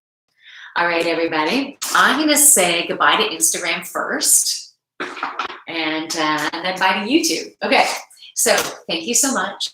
Have a beautiful weekend. Share this if you want to share the healing. Pass it on. I would love to. If you know anyone who could use some of my light, pass my light. Just keep spreading my light. I'm like that hummingbird, little bit of dash of fairy energy with definitely a golden doodle energy in there. That's the energy that I'm giving out. So I would, whoever is open to receiving my unique vibration of energy, me as me, I'm not going to be anyone else. This is just me. So if I don't resonate with you, that's totally cool. That's totally cool. You do your thing, and I'm sending you a ton of love and playfulness. And just know that you are where you're supposed to be. You are exactly where you're supposed to be. And the fact that if my energy is not a good match for you, then it's so good you're noticing that. It's perfect. It's all part of your journey and noticing when certain vibrations aren't working for you. But know that I'm a very high vibration. So in cases where I repel people, it's because they're in a much lower vibration that my energy makes them feel even lower. And they're in a lower vibration just because of trauma. We've all been through trauma, and we're all in different stages, and we all have different processes and different experiences of helping to heal our traumas. So I know there's certain people in my life that I ended up repelling, and it was really hard to let them go. It was really, really hard to let them go. In some cases, it was because I didn't feel good in the energy. Like the energy was just a bit abrasive in some way. Or they just couldn't stand being around my positivity. My vibration too high. And yeah, they felt like shit around me. So that was hard for me, not being accepted. That's the distortion, the perception of not being accepted, not being embraced, not being loved. So those are the patterns of thought that come up when you feel rejected. And we can feel rejected in different areas of our lives, right? Within any relationship, even if someone wants to hang with you, then that feels so good, right? That positivity of energy. Okay, I'm going to end it soon. That positivity of energy is so incredible, so freaking amazing. And so anyways, I'm going to leave it at that. I need to end this. I hope you have a wonderful rest of your day. So namaste to you. From my light to yours, namaste. And then YouTube, everyone who joined me, thank you so much. Thermogenics, Cree Warriors, so amazing to have your energy in here, in the moment, intermingling with the medicine of this incredible healing. So we need to get the energy of this video out there. I feel like it's part of our mission, the fact that the three of us are here. And so I would love it if you wanted to assist in getting the message of this video out. I feel like this was a super powerful video. Holy crap.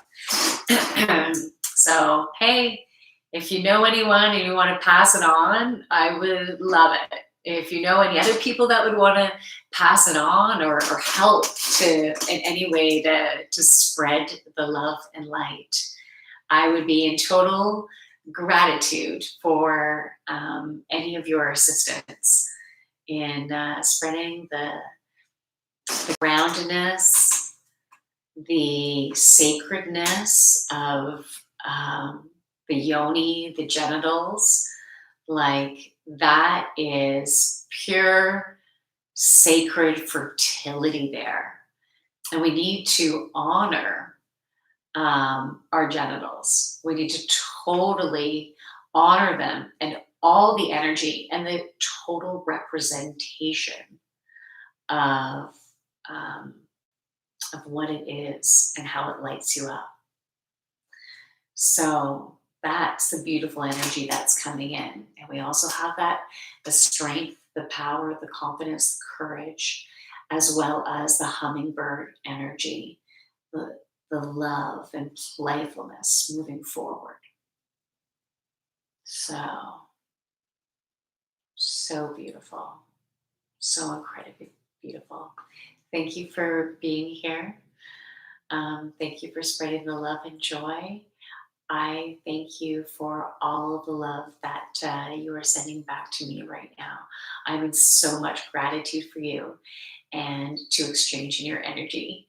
So, from my light and your beautiful, sexy, creative, confident courage, joyful love, and communication and total connectedness. Back to you and spreading it outward around the world. Namaste. And it is so cool. All right. Yeah. Okay, enjoy the night. I still pounding. Okay, cool. Thank you for spreading that beautiful tribal energy. I'm in so much gratitude for you sharing that. And Thermogenic, take care. And you're welcome. Yeah, cool. So have a wonderful rest of your night and a beautiful, transformative, healing weekend. We need to listen to our bodies and what we need and make decisions here going forward. Have fun with that and let me know how your journey is. Bye.